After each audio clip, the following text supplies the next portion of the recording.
I'm Vin. I'm Sori. If you would like to get your song reviewed, dear listener, there's the filthy capitalist option. As Sori says, $125 gets you straight to the head of the line. You don't have to be a part of the alliance. You don't have to be part of the group. Wait a minute. And the biggest thing is you don't have to wait. You hop, skip, and jump right in front of everybody. $125 gets you there. You do that 3 times, and then get mashed down to the $75 rate for perpetuity. Yes! Also, there is a band review option. So if you've got a band and you're trying to get your band some exposure, hit me up at itsori@gmail.com, and I'll show you the details about how to pull that off. You can also jump on Patreon, and there is a option on the tiers to be able to get your band reviewed. Obviously, we can't lie to you, so we can't guarantee a positive review. Get what you get. It's just rubbish. Rubbish. Rubbish. That's British for garbage. My favorite is a community option. $1 at the gate gets you in at Patreon. You get to join an alliance. The alliance joins their points together, and that helps determine what songs that we do. The alliances hang out on Discord. Message me on Patreon to get the link. They do all kinds of other cool things. They do Minecraft, Dungeons and Dragons. Yeah. It's really a community within the community. Anybody can go in the village, facebook.com/Vin and Sori. There's 160,000+ people on the channel. What's cool about the Discord is that it offers a real opportunity for community connection, friendship, that type of thing. And it's on Discord, so if you're not a Facebook person, it's for you. You start off at $1. Right. Plus you get exclusives. Sori and I are working on a song. So the first 15 seconds of that was on Patreon. Also, at $15 tier and above, when we actually debut the video, they're going to be there live with us. There you are, dear listener. Buy our merch. Buy our merch indeed. A child shall lead them. Buy our merch. Yes, dear listener. Yes, dear listener. Yes, dear listener. Type 22 if you can hear the microphone fine. Make sure we're not having any technical difficulties. Right. That would prevent us from doing an amazing stream. We are in the midst of a very, very important 2-day Sabaton. No, not Sabaton. Savatage. Excuse me, Savatage. As Vinny calls it. It's called the Streets Rock Opera, I think is the name of the full album. And so where we last left our fearless hero, basically our hero is a drug dealer from New York. He joins a band, he gets big, he becomes a drug addict, falls out of fame, then claws his way back, but then the time that he had where he was kind of like out of fame, you know, the dirty deeds that he did when he was on the street because he was out of fame, he was an addict. Well, he became a rock star again, but his past came back to haunt him. There's an altercation. One of his best friend dies as a result of this altercation. So obviously because of that, he's got issues with God and he's got issues with himself. And that's where we left off. The next song is entitled New York City Don't Mean Nothing. Okay. Last night's stream is unavailable. Will eventually get posted. Did we get anything blocked? I did not look at that. Okay. Send an email later on tonight. We'll see about getting them posted, bumped up and posted entirety for you so we can put them out back to back. We'll see. If it got blocked, then there's other things that we have to do to get the stream released. But if it didn't get blocked, and I don't think we used any official videos yesterday. No, but sometimes... What is it? Is it just ineligible? I'm refreshing so I can... We're checking right now to see what the status is, MOJO. You got blocked. Yeah, so one of those songs got blocked, so we're going to have to work on getting that particular song. That's going to come in the email. Don't worry about it. Well, it does. It usually does it here in the summary. Okay, let's see how many songs. It was only one. One. You're Alive. That song is what got us blocked. Okay, so I'll work on getting that unblocked, and then once we get that unblocked, maybe we'll be able to make it happen. Shout out to CEB Applejack. What's good, buddy? Gang, gang. Good to see you. All right, guys. Okay. New York City ain't nothing. We have a little preview. So this is what MOJO, our DJ, has to say about this. Okay, so where we left off in part 1, DT has returned to the streets, reeling from the guilt of the death of his friend Tex. He is struggling to make sense of the new reality he finds himself in, and the temptation to surrender to the comfort of his addictions is strong. In my intro to part 1, I alluded to the fact that the narration of this story changes in part 2. This is the point where the record stops sounding like a rock opera and starts sounding like a soundtrack to a movie you're watching. It's also the point where the plot of the story starts to get a little lost. Be that as it may, the songs in part 2 are still amazing songs on their own, but I will try to provide some context for the rest of the songs according to the story in the linear notes of the record. If someone were to listen to these songs without knowing the context of the storyline that was provided in the linear notes, they'd have no idea that they were part of a larger work. The next 2 songs are sung from the perspective of people DT encounters on the streets: a homeless man, a pimp, a drug addict, and a prostitute. They offer advice, but no real answers. So track 10, New York City Don't Mean Nothing, is next. For all of my Beatles fans who attend these streams, and I'm looking at you, Dwayne, there is a Beatles Easter egg in this song. John Olivia is a huge Beatles fan. Oh, no! It's not hidden. It's plain as day, and if you miss it, turn in your Beatles superfan card immediately. And because I'm such a nice guy, I'll give you a hint, even though I don't think it's necessary. The Easter egg is not a song lyric.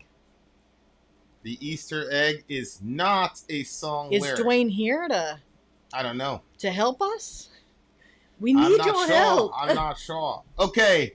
All right, well, let's check it out. New York City Don't Mean Nothing. Well, if it's not in the song lyric, then it must be something in the instruments, right? Yeah, and I don't know if I would. Must be a particular guitar lick. Or maybe it's something or that people are progression. wearing. Or... New York City Don't Mean Nothing. Let's do this shit. I've been here since 81, that's a long time. I see all the rest to see. Had a space, unasked a place, had it all once. I like his voice. Now these streets, my reality. Because New York City don't mean nothing. It's just a good place when you're running. Lights they cut so bright, make you bleed. Neon children live their lives there. Mad magicians, tense or nightmares. Still you know I'm never gonna leave. Whoa. Oh. That was unexpected. Gangster.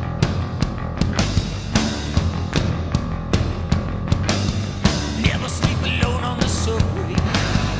Never walk alone the track.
Let's go. New York City don't mean nothing. It's just a good place when you're running. Still, you know I'm never gonna leave.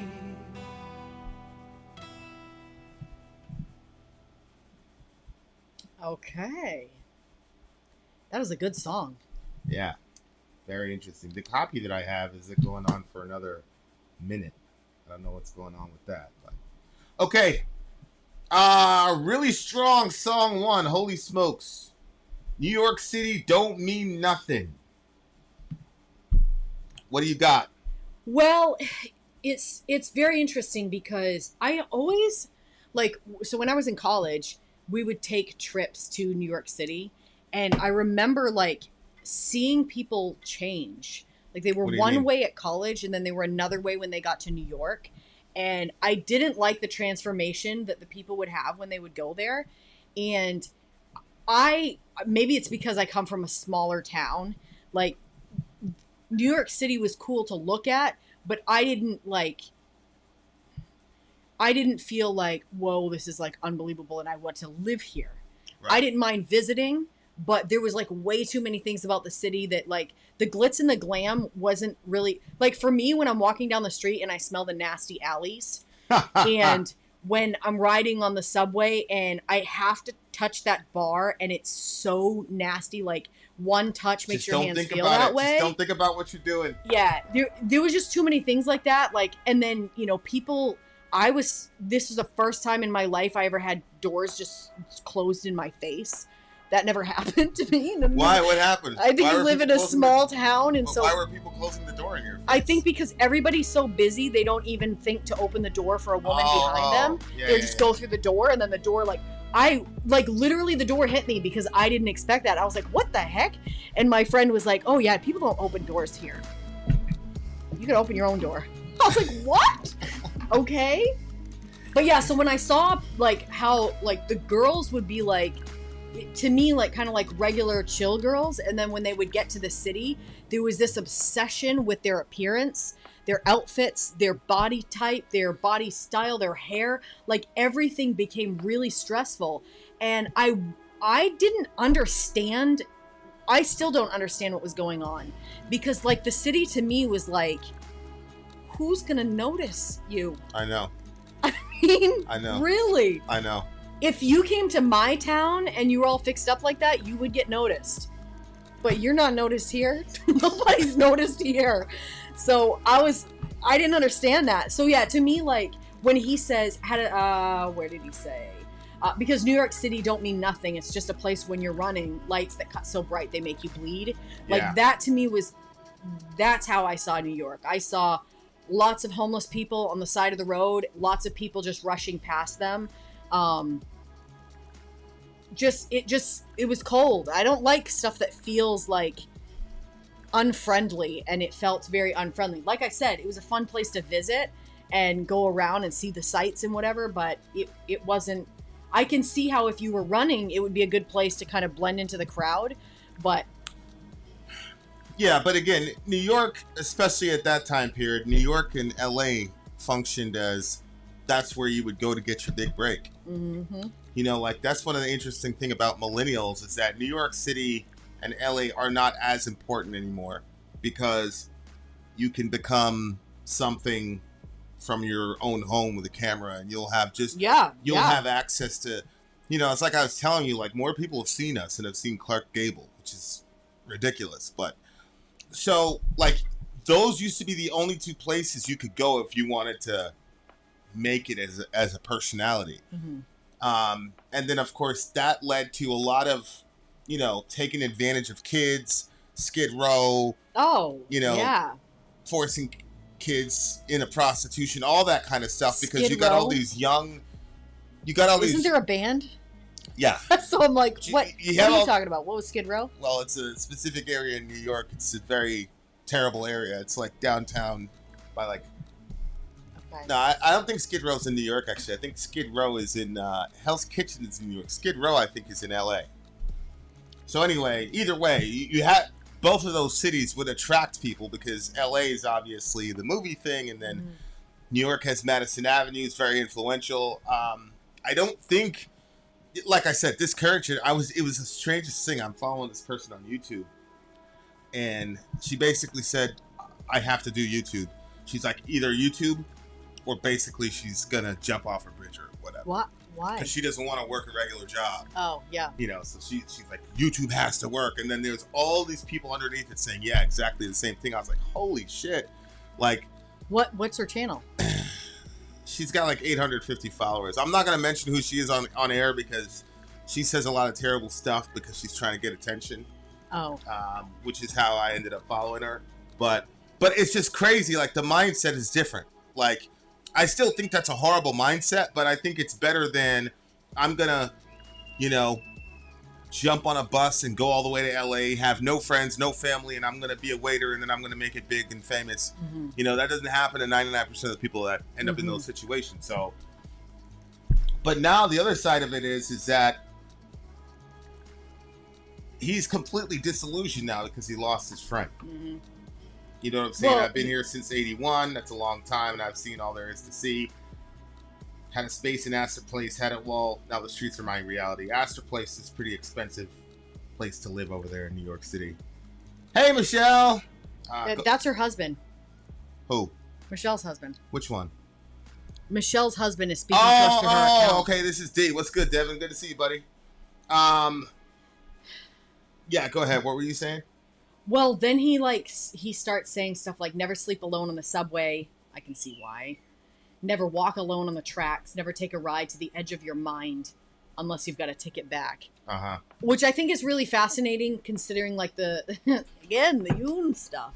Thank you, honey. The Yoon stuff comes up, you know? Yeah. So you're like, oh, okay. Because if you dig too far into your subconscious, but I just think that it could be a little tricky if you're not like wanting to learn something, but you're just like, you know how sometimes people will, sometimes they're trying to get over something or whatever. They'll overthink about something that's super not good for them. They don't have enough like people supporting them to be able to dig into some tragedy or whatever that happened to them. Yeah. And so I kind of think that that's what he means. Like, never take a ride to the edge of your mind unless you have a ticket back, because maybe the edge of his mind is thinking through all of the line, like what we talked about the last time where his friend got killed.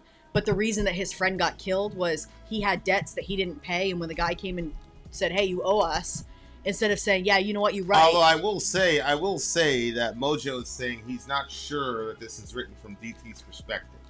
Oh, really? Remember he said there was some that's right. plot, he was going to meet other people. There were some plot issues in this thing because this guy just seems kind of almost randomly introduced if it's not Devin. Yeah, well, he did say that he was going to meet a couple of different people. Right. Remember, he said that he was going to meet. The next two songs are sung from the perspective of people DT encounters on the streets: a homeless man, a pimp, a drug addict, and a prostitute. So I guess this would be the homeless man? Yeah, this is, okay. He says they offer advice but no real answers. Okay. So never sleep alone on the subway, never walk alone on the tracks, just take a ride to the edge of your mind unless you have a ticket back. I will say, though, people seem to be a lot crazier in New York. And maybe it's just the raw math, like, the more compact it is, the more the chances of, are crazy. But just really weird stuff. And when I first got there, there were, like my teacher in Florida told me one time, it's funny, that she was like, it was the dead heat of summer in August, and she pulls into this elevator, and there's like this 6'2" transvestite in a real wool coat. It was like 100 degrees, and like, why? I wonder why. The 6'2" transvestite with like just stuff that you're like, yo, that doesn't make any sense. You know what I'm saying? Like, what are you doing? Yeah. Like, that's commitment to the craft, I guess. Yeah. But like, you do see people. I don't know. It lends toward like losing your mind. Like, there's an actual like diagnosable issue in Israel I forgot what it's called. It's a certain kind of delusion where when people touch down in Israel, they believe that they're the incarnation of like one of the prophets. What? Like it's a real thing. Like, so you go to Israel, to, walk where Jesus walked or whatever, and then people get this sort of crazy psychological thing where they think that they're a prophet and they're a reincarnation of a prophet. And Like, they how truly, often does that happen? like, enough for it to be a diagnosable issue. It's like this weird religious mania that happens when people land in Israel. So That's so weird. So part of me does feel like, there is something to like certain places making you crazier than others in certain ways. Yeah. Because I remember when I first came to New York, like everything I saw was just mind-boggling to me. And then like, I don't know, like 3 or 4 years later, I'm sitting in the situation and there's like a naked woman being dragged around on a leash. And I was like, oh yeah, like, Yeah, you told me. you know what I'm that's so saying? Like weird, just yeah. and which is crazy. Like that's a crazy mindset to have. Oh, absolutely. And the fact that I was 15 years younger than Dorian. It's so crazy. I was younger than Dorian when I was at that club, seeing that shit. So, like, but I was like, obviously, I was like, huh, this is crazy. Like, I can't believe this is legal. You know what I'm saying? Because I'm like, no kidding. Yeah, but yeah, it was pretty crazy. As you're saying, it would be crazy enough to see something like that. That the fact that that's happening, but when you get to the point where you're just like, I mean, that's even crazier. Yeah, it's hard to explain, 20 but or 30 seconds or something, and a fork, please. It's hard to explain, but yeah. It was the city does make you almost have to like adopt a certain kind of mania yourself to to maintain your stasis, because there's a lot of things that are going on at the same time, like all at the same time, like that's happening, but then there's safety issues. There's always somebody trying to hustle you. There's always somebody trying to do this and that.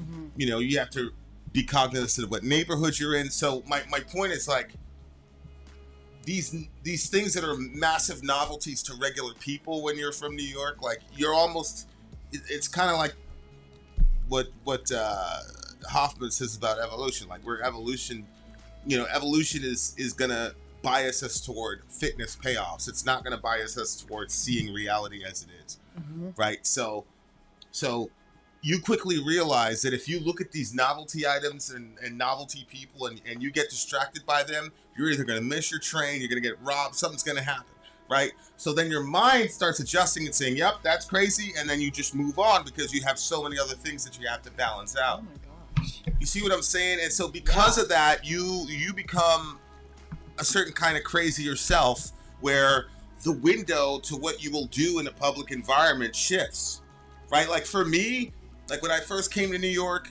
like the concept of getting in a physical altercation, like I never worried about the authorities. I was always like, hey, if I win, I win, I lose, I lose. And then a couple years later, when we were about to have a conflict with some dudes, like I wasn't even worried about them. I was worried about the authorities because it changed. We changed. You know what I'm saying? So it wasn't about like, oh, I can match up with this guy. I took X years of boxing and taekwondo. Now it was just like, who had the better plan? Wow. Yeah. You know what I'm saying? Yeah. So your mind, changes over time in New York, and it does kind of affect how you. Wow, that's wild. How you deal with. I think that's another thing that's kind of like creepy, or I don't know. That's probably not the right word about the city. Is just that there's so many people scheming. Right. And like I didn't understand because like there was a lot of like those like vendors on the street. I thought that was so fascinating. I wanted to go down and look at all the different things. My friend was like, no. Yeah. And I didn't understand why, because honestly, I did not feel like she had more street smarts than me, but I think she did. She did. I took you to that thing when I was going to the embassy. Yeah. The guy said, I was like, what the fuck are you doing? What happened? I don't remember. The guy went to talk to you about taking a picture, some shit like that. He was just trying to get his extra $5, but yeah, man. Here we go. Like this one. This one was interesting. The first half of the song was like I really, really, Ah, really, really Dwayne, like that you one. missed it. You Dwayne, missed it, Dwayne. no.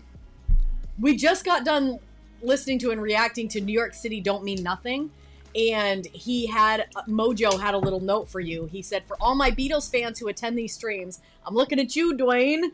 There's a Beatles Easter egg in this song. John Olivia is a huge Beatles fan. It's not hidden. It's plain as day. And if you miss it, turn in your Beatles superfan card immediately. And because I'm such a nice guy, I'll give you a hint, though. It was in. He said it wasn't in the lyrics. I don't know what I was like. Is it that little middle section where it was like the guitar got all crazy? I was like, I don't know. Right here? I don't know. So it was something relative to Eleanor Rigby. Yeah, we needed you here, and you were late. Also, when a skinny, jittery woman holding a crack pipe offers to give you money to take her somewhere, roll up your window and drive away. You know, that didn't really happen to me a lot. That really didn't happen to me a lot. You know why? Because I always had some bad bitch right here. I always had a bad bitch right there. Okay. This was a 9.7 for me, coming out strong again. Yeah. Coming out strong again. 9.7. Freaking MOJO. This is the most underrated band of all time. They really are. That's so disappointing. I don't understand how like the know. singer and the guitarist themselves, like I don't understand how everybody's not talking about these people. Yo, whoever was a publicist for this band, you should be fired, bro. Honestly, wallahi, we should fire you, bro. Honestly. Yeah, but you remember what happened? Huh? They had bad managers at the beginning. I They didn't know. have any of their money. It's like, And they what? stay having bad managers, bro. What the hell is wrong with these people? Hey, Sabotage, come to me for a small fee. We will review your song. Anyway, we For guys less than DT's debt. This is just the beginning. Sit back, relax. We got the rest of Ghosty Streets, Ruins the in rock the Ruins opera coming through. Ghost in the Ruin is next. Then out. Sorry out. Gone. Okay, guys, commercial break. We'll be right back. I'm Ben. I'm sorry. If you would like to get your song reviewed, dear listener, there's the Filthy Capitalist option. As Sori says, 125 gets you straight to the head of the line. You don't have to be a part of Alliance. You don't have to be part of the group. Wait a minute. And the biggest thing is you don't have to wait. You hop, skip, and jump right in front of everybody. 125 gets you there. You do that 3 times, and then get mashed down to the $75 rate for perpetuity. Yes! Also, there is a band review option. So if you've got a band and you're trying to get your band some exposure, hit me up at itsori@gmail.com, and I'll show you the details about how to pull You that off. can also jump on Patreon, and there is a option on the tiers to be able to get your band reviewed. Obviously, we can't lie to you, so we can't guarantee a positive review. Get what you get. It's just rubbish. Rubbish. Rubbish. That's British for garbage. My favorite is the community option. $1 at the gate gets you in at Patreon. You get to join an alliance. The alliance joins their points together, and that helps determine what songs that we do. The alliances hang out on Discord, Message me on Patreon to get the link. and they do all kinds of other cool things. They do Minecraft, Dungeons and Dragons. Yeah. It's really a community within the community. Anybody can go in the village, facebook.com/Ben and Sori. There's 160,000+ people on the channel. What's cool about the Discord is that it offers a real opportunity for community connection, friendship, that type of thing. And it's on Discord, so if you're not a Facebook person, it's for you. You start off at $1. Right. Plus you get exclusives. Sori and I are working on a song.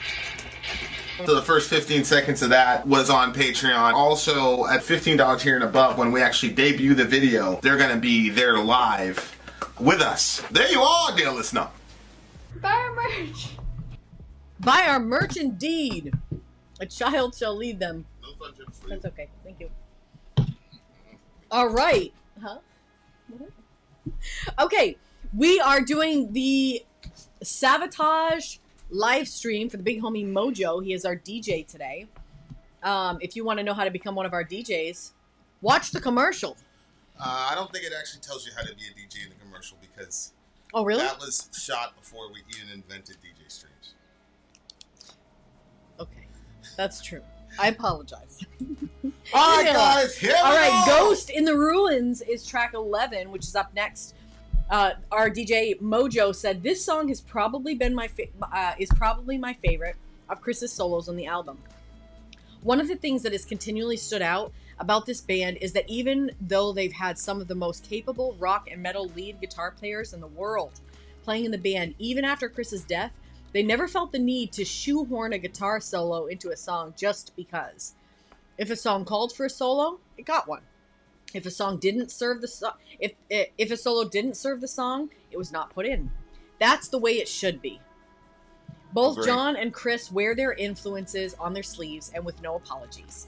In the first part of this solo, Chris is without a doubt channeling David Gilmour. Do you know who that is? The Thank Pink you. Floyd. As if you're asking me that question while you have a Pink Floyd shirt on. That's Pink Floyd. I know, but I didn't. Oh, you found it. Unbelievable. Good, Dorian. Unbelievable, this woman. Rude. And she's your guys' favorite. Ridiculous. I should be the favorite. Nobody ever said I was their Oh, favorite. please. Anytime I show up without you, that's the first thing people say. They'd be like, "Hey, we're sorry." Yeah, and you what- think if I show up without where's you, the- they wouldn't say, "Where's Vin?" Yeah, no. They talk to you. They have the whole thing. There's Yeah. one time I was gone for half an hour and they were talking to me just fine. Stop. I'm by myself for 2 seconds. They're like, "Hey, Vin, we're sorry."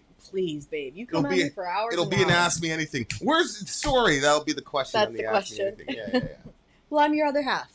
I'm your better half. You're my second self. Okay. SAVATAGE. Ghost in the Ruins. Let's go. See, Dwayne even admits it. Even though after I gave it a You 3.5? gave the Beatles a 3.5. Look, you get away with absolute bloody murder here. It's like you are the Trump of this channel.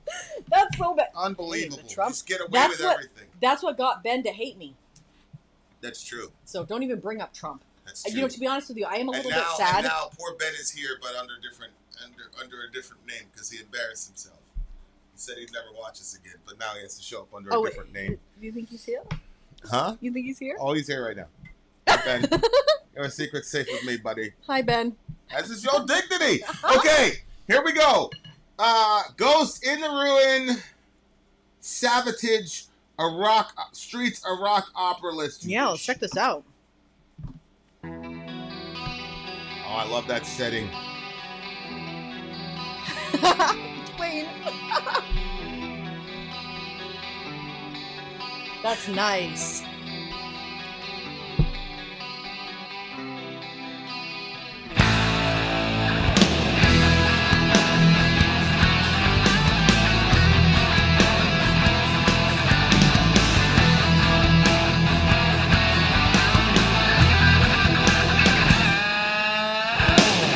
Got a limousine, I wanna show it. The future's looking good, I'll probably blow it. Had some parents once, but you never know.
Yo, this band is ridiculous, dude.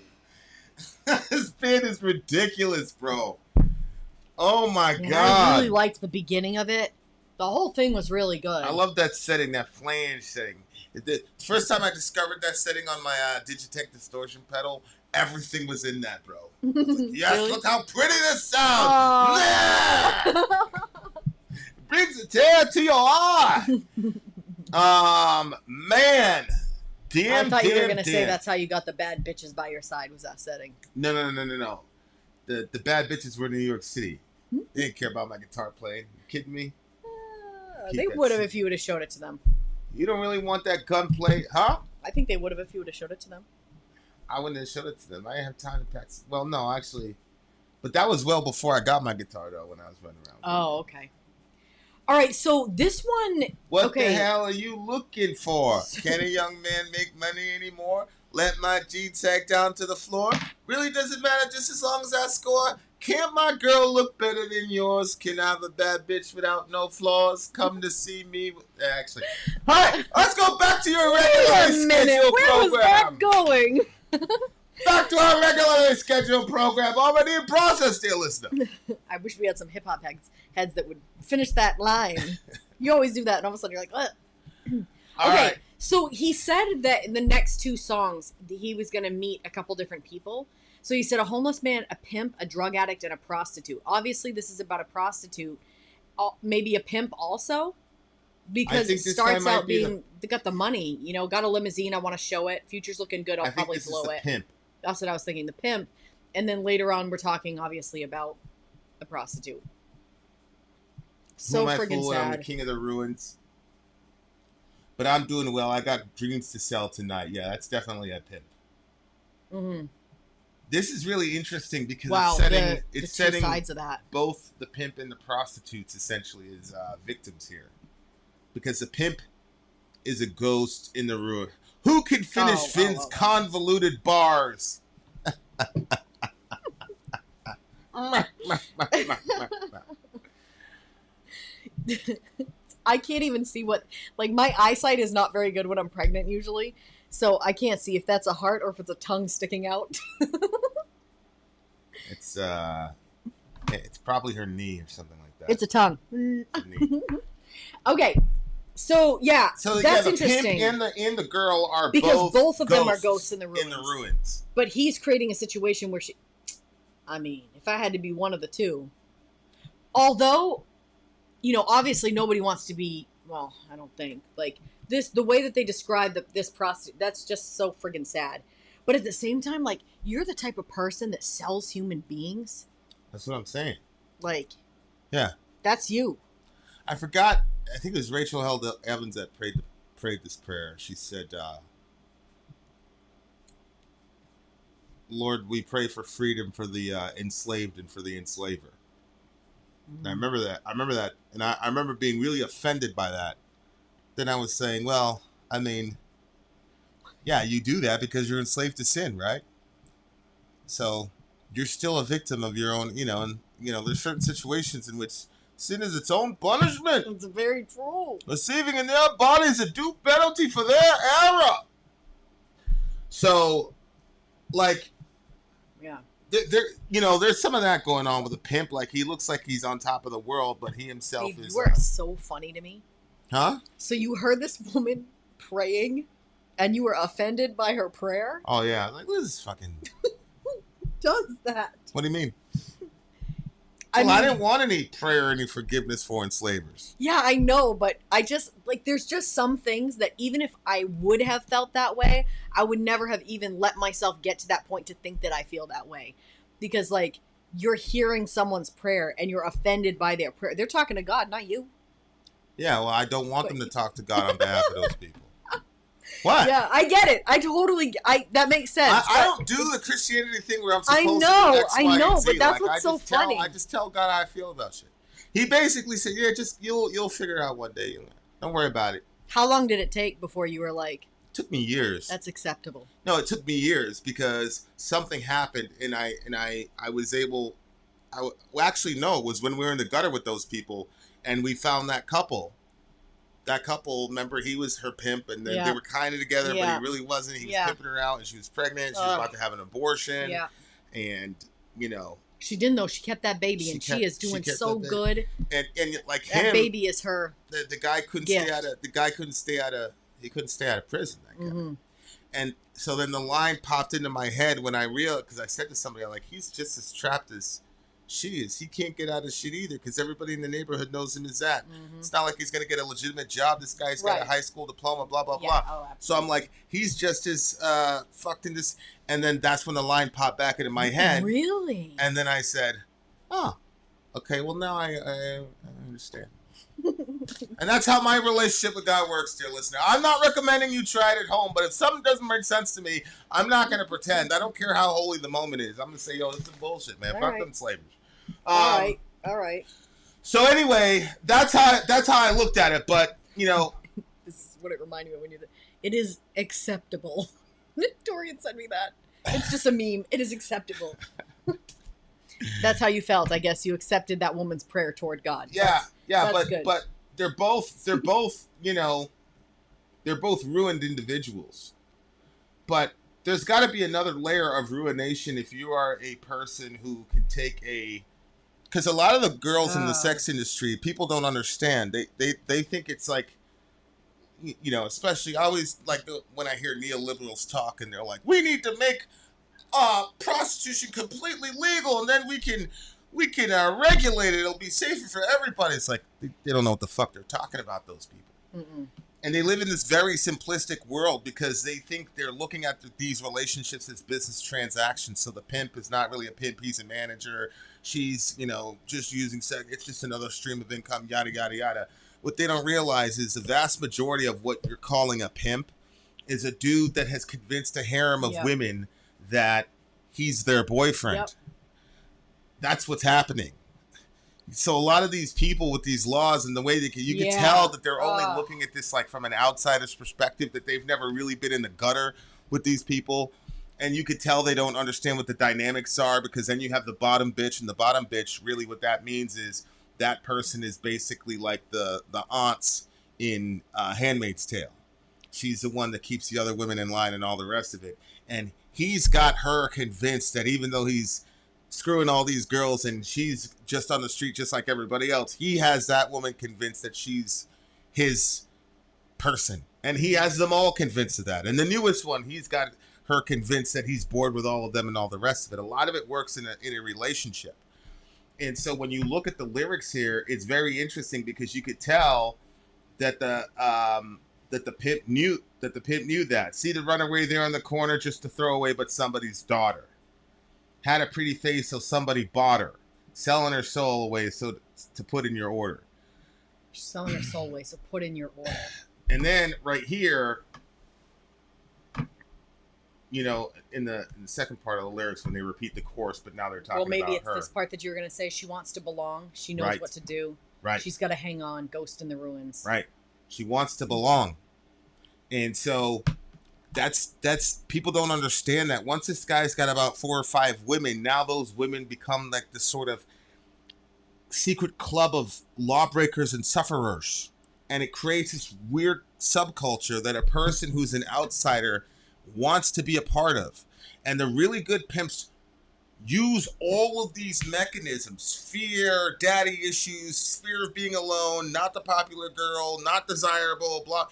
He brings all of that together to get these girls to work for him. And it's, it's, that's why when I hear people talking about, that's why we hear people talking about like making it legal, we'll regulate it and make it safer for them. Like, you have no fucking idea what you're talking about.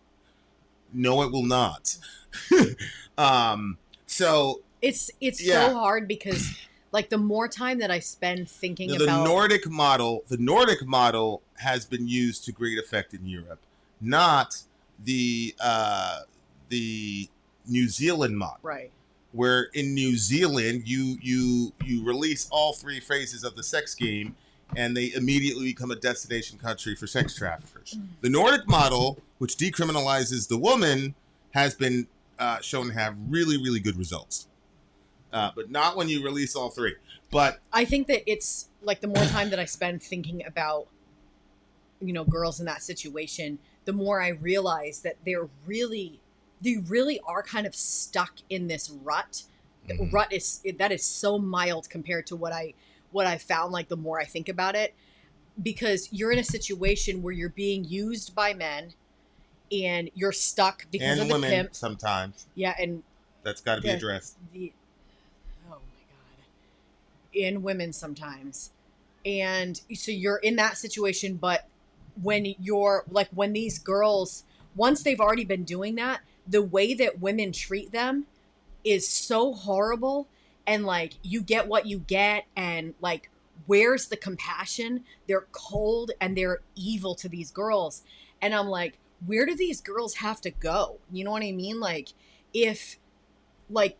I'm sure that there are lots of parents that if their daughter had done that they would at any second, if they found out or they knew or they wanted, there's probably lots of parents that would say, baby, come back home. But there's got to be all kinds of parents that just think they're ashamed or whatever, and they just throw out their daughter too. She has no place to go, or maybe she didn't have supportive parents growing up, and just the idea that somebody is stuck in that system, in that place, and doesn't really know where to go, like how to get out of it, how to get safe. That's what makes religious communities. That's what makes religious communities particularly dangerous, because you have multiple layers of society that can punish you for having the wrong kind of family. So, especially depending on the proximity to the family of the religious community. And notice, I'm not blaming the religion. I'm just saying, especially modern evangelical focus on the family kind of families, where they try to project this perfect family, and then you win all these societal payoffs, right? Because you're in this great functional family, right? And all your daughters were virgins when they got married, and all this other, whatever. It creates environments where if the boy displays any feminine attributes, he gets shipped off to some camp. If the girl displays any sort of self-awareness in her sexuality, she's immediately become this thing of horror in her own household. It's very, very, and it creates situations like, I just feel like your run-of-the-mill secular parent you would fare better as a child or young adult who made a mistake like that. I feel like the secular parent 9.5 times out of 10 is going to say, of course. Like, to me, it takes a religious community to get a parent to do that to their own child. And maybe I'm saying that because that's the only perspective I've lived in as an evangelical. And I'm not one of these, I'm deconstructed. I believe all the essentials of the faith, right? Like, Genesis to Revelation is completely and totally inspired by God, blah, blah. I believe in everything. But I'm not blaming religion, but I'm saying like that kind of particular cruelty to one's own child, we've pointed out a million times the particular cruelties that secularists do to their children, to the point where a lot of them don't have to worry about their daughter doing that and accepting their daughter because they've already killed their own daughter. So I'm not trying to say that secularists are better than religious people or vice versa. I'm just saying that particular scenario to me almost requires a religious element to get a parent to do that to their own child, where I feel like I said, your garden variety American secular humanists, I don't think that would ever happen. I don't think they do it. I just don't. But again, it's also that dynamic that these pimps, they take everything into account. Mm-hmm. They take everything into account, and people have no idea the psychological stranglehold that these people have over the minds of women. It's unbelievable. I think the other thing too is that, if you don't, obviously our worldview is that every person when they're born sinful. Like, a lot of people want to just look at a baby and say, oh, they're completely innocent. But then all of a sudden they start doing things and you're like, why?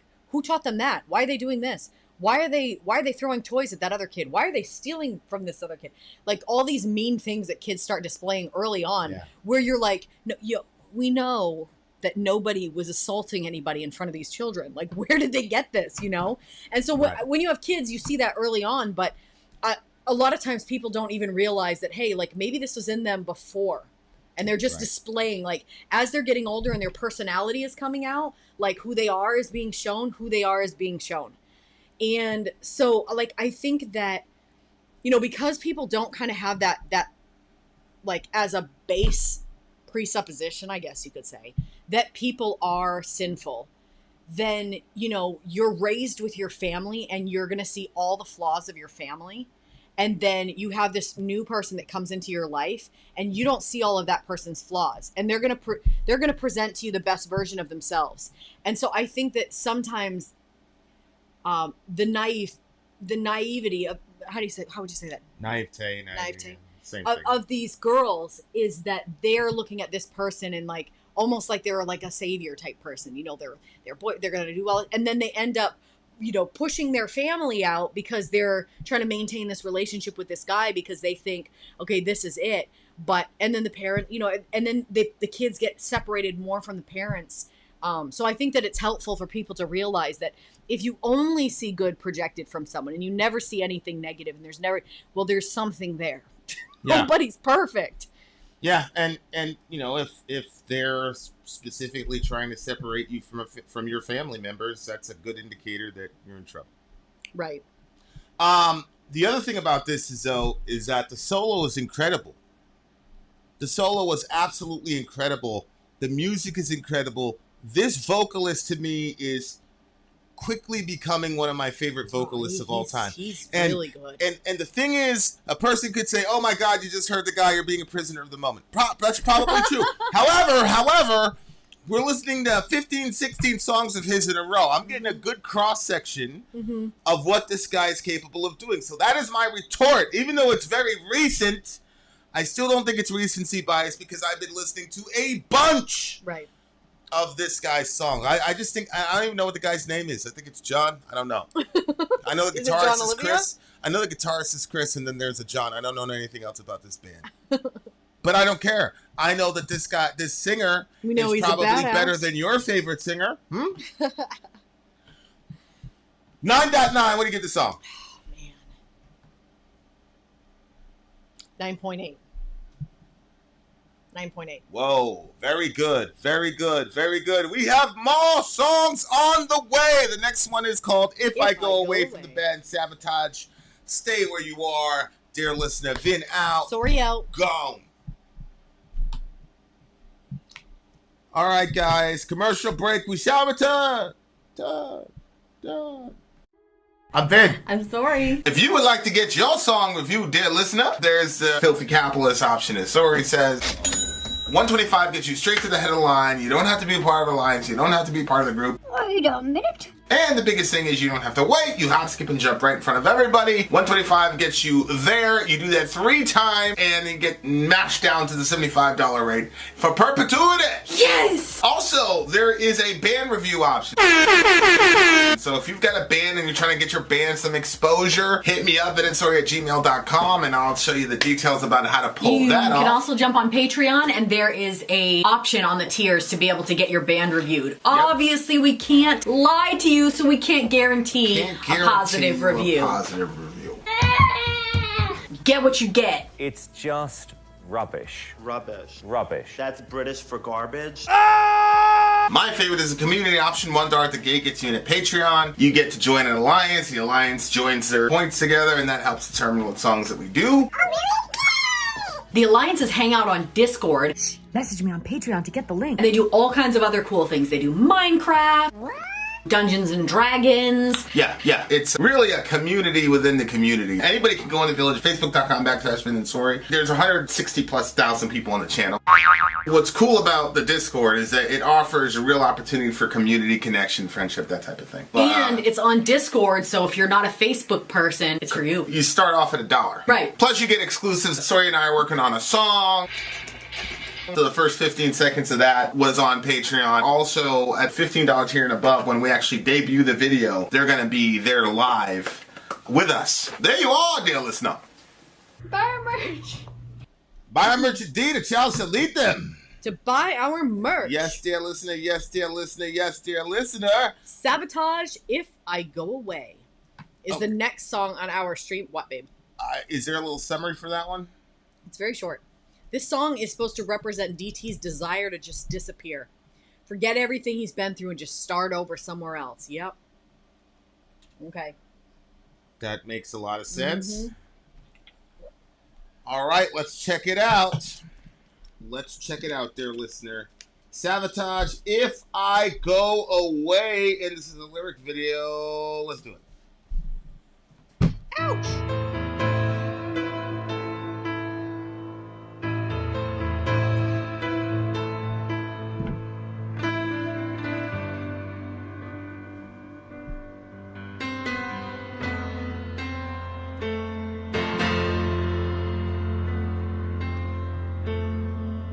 Somewhere on that long, lonely road, we all stand alone, looking for clues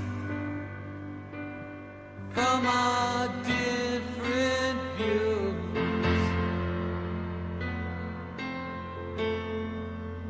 In the dark I called out your name, it echoes in vain over again in an empty room.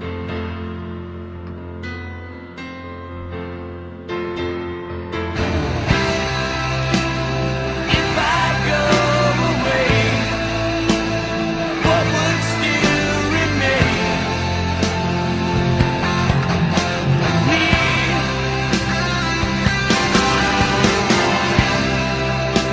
Ghost within your eyes, whispering the silence. You see, believe, and I'm always there. Wow. Staring down a long, empty hole.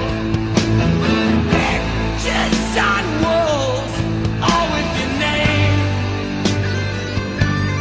But it's not the same.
Didn't that sound?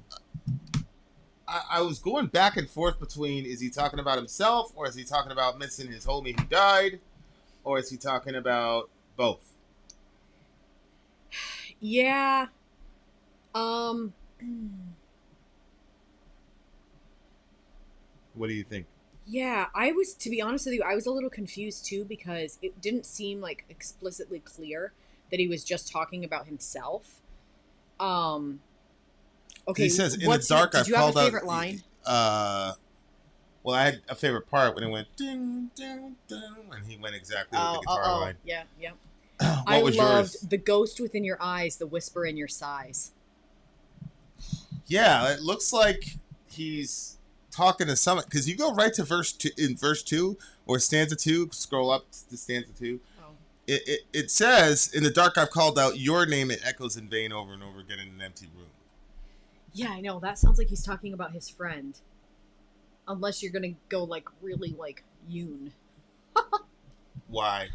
Well... You'd say he was talking to himself?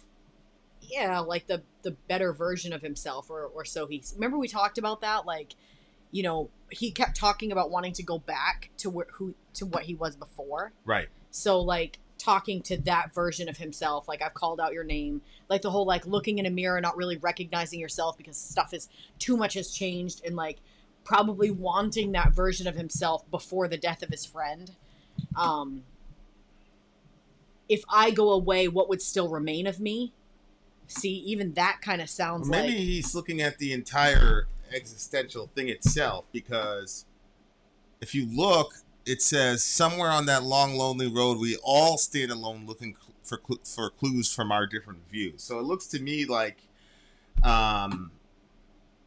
what he's saying there is that the long, lonely road would be life, the journey of life. Because he says, we all stand alone, because basically we all die alone. Life, yeah. So we're looking for clues from our different views. Clues about what? Well, what happens after, it looks like. So if you start from that perspective, that he's not just talking about his specific friends, but just about the journey of life itself, then I think that adds a little bit more context. Okay, so then he says, if I go away, what will still remain of me? If that's, if that's what it is, when he says, so if it's standing on the road looking for clues about what comes after, and then he says, in the dark I've called out your name, it could be his friend. It echoes in vain over again in an empty room, which then gives him the idea, is there nothing, like, or can these people not communicate back with us? Which is the ultimate question. What happens to us after we die, or more specifically, what happens to our consciousness after we die? Do you think when somebody dies, like, obviously we can't communicate with them, but do you think that they can still see you even for a moment?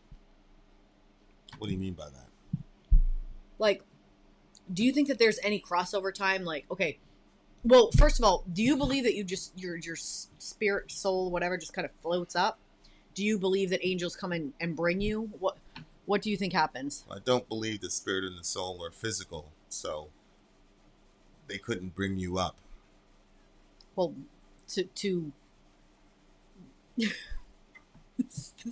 this is what I think is so funny about our conversations. Like, I didn't think it was like, it was just like they're going to guide you. They're going to go with the spirit of the soul, whatever that is. I don't know where the spirit of the soul is. So it might be as simple as when you die, you get the sensation that you took off a headset and that you're in the real room.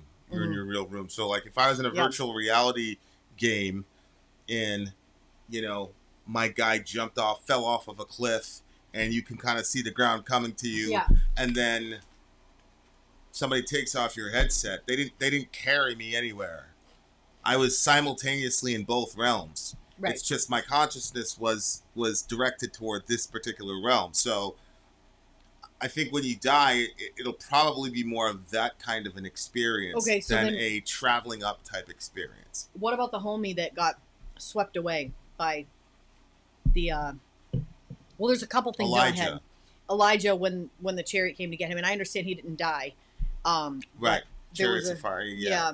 And then also, like, have you seen that video of the life flight that was taking off? Yeah. And like when the person died, like somebody was recording it, and you see that like. Yeah. I mean, I'm very skeptical of that stuff. Okay. You know what I'm saying? Yeah, I do. Like, because I think what that does, that communicates like a physicalist understanding of the spirit. Because if you could see it, that means it has physical attributes. But I mean, even the Aka Indians, they said that when the missionaries died, they saw. I agree. Do you think that that's just God giving them some sort of vision? I don't think that would come up on a camera. Oh. Right, because I think that world is that's an interdimensional situation, and so if you are given, DMT, things like that. Just to give you guys a quick, I think we've explained it before, but these missionaries went to these Indians that I don't even think the Aka Indians is the correct term that you're supposed to use, but that's all I know them as. And when the missionaries kind of made contact with them, stuff was going really good, and then all of a sudden stuff went south. The missionaries had guns with them, but they refused to shoot the men and women that were there. And so the men and women that were there started attacking them with spears. And according to the Indians that lived there, when you died, if things were right according to their like religious views, you would jump over the Great Bow, which was a river. Like you would not jump over it, but you would cross it. You would be able to cross it. And they saw when they killed these missionaries, before the missionaries had even died, they saw what they explained as their spirits jumping over the Great Boa. And so they didn't understand, like, obviously they're not of the same religion. How were they able to not just cross it, but to jump over it? Like they were beyond ready to be there, and they weren't even dead, and they were able to do this. So that had a massive influence on those Indians. And then the wives of the husbands that all got killed in the river that day, it's so emotional. They loaded up their babies on their backs, and they went into that village of Indians, and they lived among them. They didn't kill them. They ended up building a relationship with them, learned the language, and they got those stories later on. They said they were asking how were they able to do that, and then they were able to tell them about Jesus and all that. So that's kind of like that. So when we talk about that, they saw that, but he's saying that that's just something that they saw. That's not something that would have been. It's not like if you had a camera running it, you would have seen that. Yeah, like when somebody's on DMT, I believe they're seeing something real. Yeah. But it's not something that's going to come out on a camera that's limited to 3 dimensions. Yeah, no, I agree with that. So, there is the question, like in the song, especially when you lose a friend. No, we're not talking about India. When you lose a friend in sort of unnatural circumstances, especially at a young age, it definitely forces you to think a lot about your mortality. I remember when, Behind the Music, Metallica, when Cliff Burton died, and like he was dead, he was gone, dead. And Metallica was talking about it, obviously very painful situation.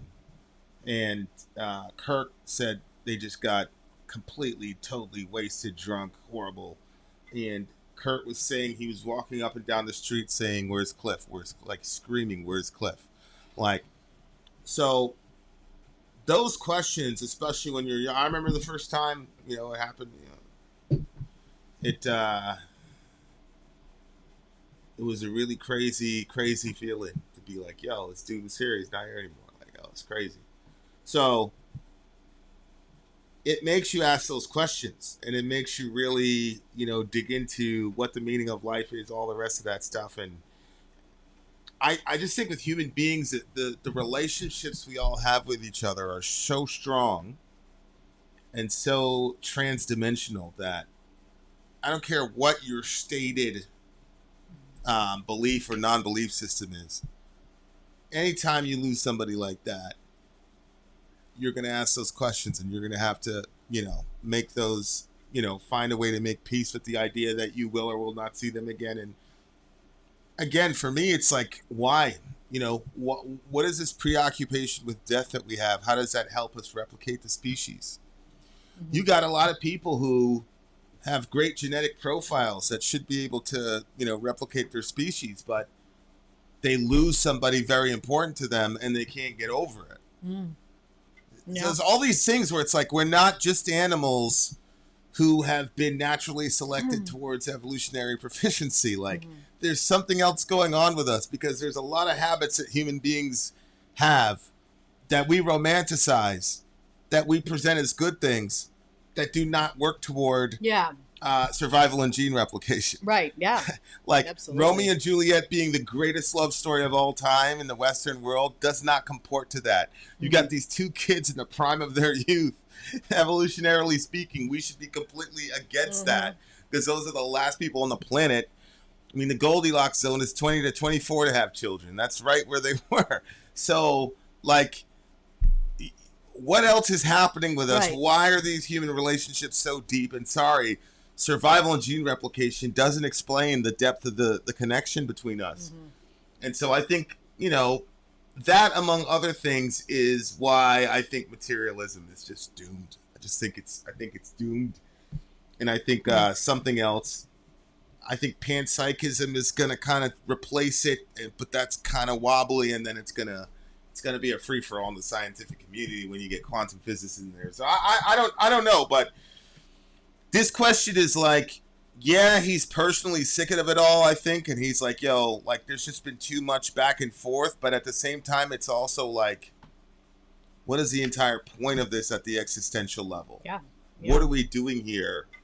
Why are we so bonded to each other? You know, all those kinds of questions. Yeah.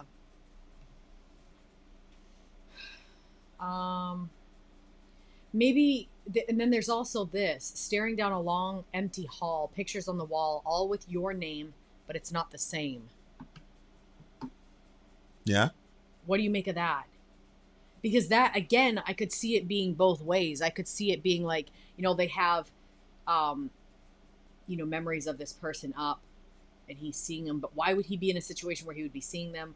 Which then makes you think, well, maybe this is a hallway in his mind that he's seeing. It's empty, but it has pictures of him as he transitioning through his life. They're all him, but it's not the same. It's, you know what I'm saying? Like, yeah, Kai, but that's not survival of the kindest, right? If a guy, Romeo and Juliet is not survival of the kindest. So why is that such a compelling story if it's completely militates against our evolution? Go ahead. Well, I think, but that's one of those things that makes me say it might be a poetic or a Jungian way of him talking about himself, because in what circumstances a person have a picture with a name attached to it? That's usually a famous person that has a name attached to a picture. So I see what you're saying, like, which of course is a horrible prescience relative to this band, because that actually happened. You know what I'm saying? Because the guitarist died, so he very well could be in that situation in the future and not even know it as he's writing it. That shit's crazy. Yikes. I really loved it. Okay, I saw some of the feedback. The song stayed pretty much in the exact same place from beginning to end. it did. I agree. It did. And It did. usually with this band, there's some variation, especially with the vocal style. But it looked to me like they decided that they were going to just keep this as a ballad and keep it where it is. I would have liked a little bit of variation. I think the lack of variation hurt it a little bit. Go ahead. What were you saying? I don't But think not so. for you, it looks like. No, because for one, I'm okay with a song that slowly burns and doesn't. I usually do like give me some high points, like what Floor does. You know, I do like some of that. But I was okay with this one because for this period where he's at, like, I feel like that it fits. Like, I think that you kind of hit that point where, you know, things are not changing for him. He's got a lot of things that he's facing, and you are at sort of like this standstill point, and it's not super triumphant, and it's not like, you know, dead in the water either. He's just kind of like there.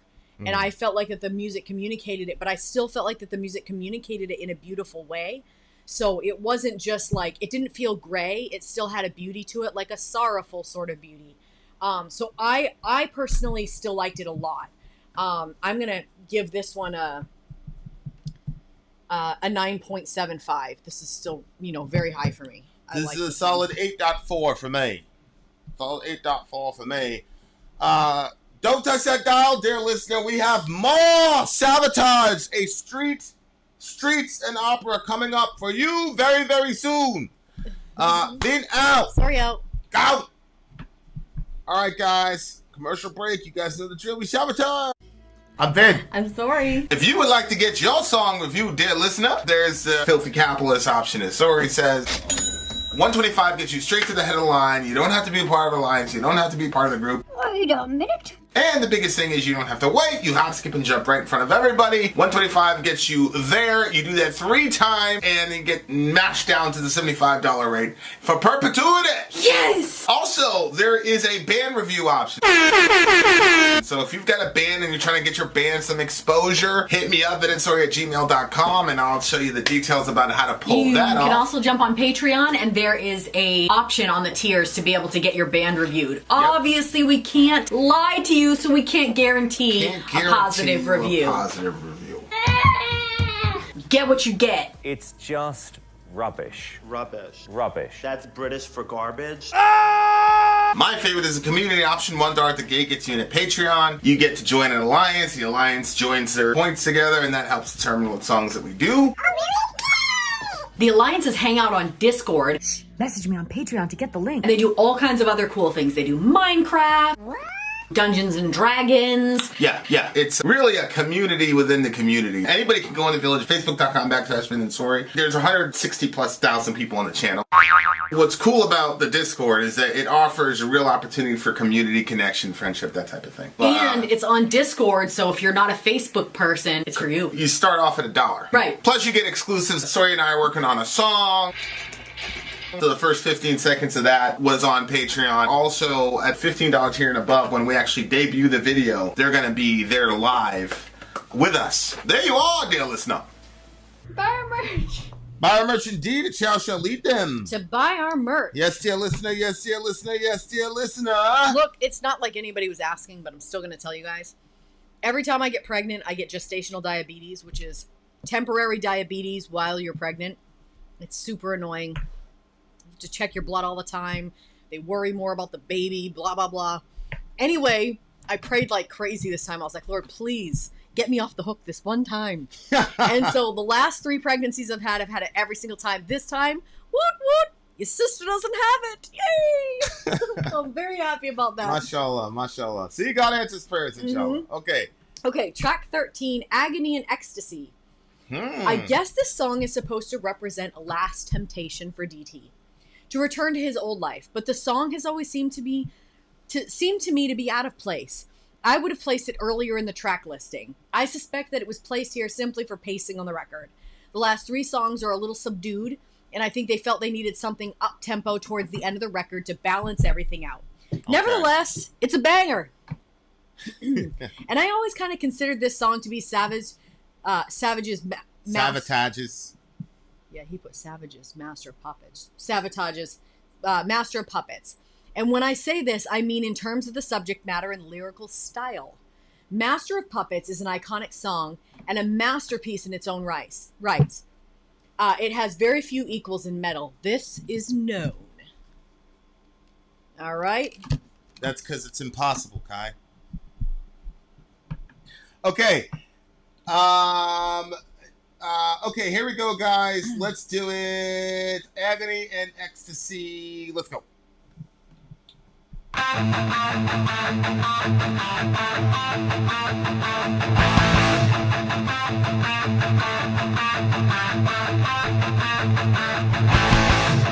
Listen to me from deep down inside.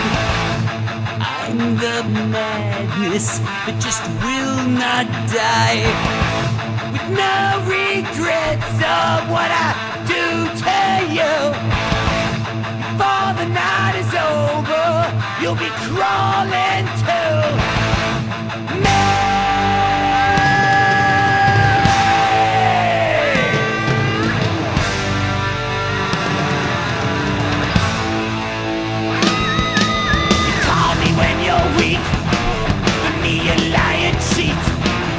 Never get away. Me, you're here to stay. Listen, DT, can you see you stay with me and you'll be free?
whisper through your haze of pain.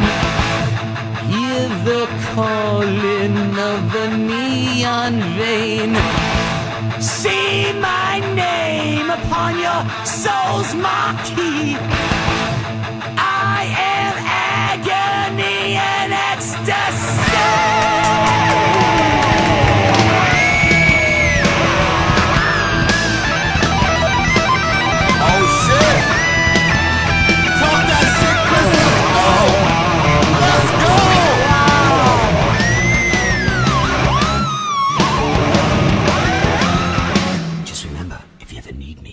I'm here.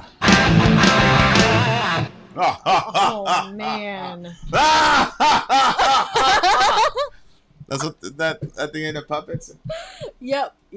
Some little haunting phrase at the end. Holy shizzle, whizzle, dizzle, wow. dizzle, dizzle. Okay, Okay, so I don't know. so here's okay. My father may dislike me for eternity. I don't know. I'm gonna send him this song and ask him if he likes it. Are you serious? I am. Oh I think he's gonna like it. But he's not gonna think it's good. Like he's gonna think it's a bad song. Probably to listen to. If we ever got your dad to do a review, holy smokes, that would be some shit.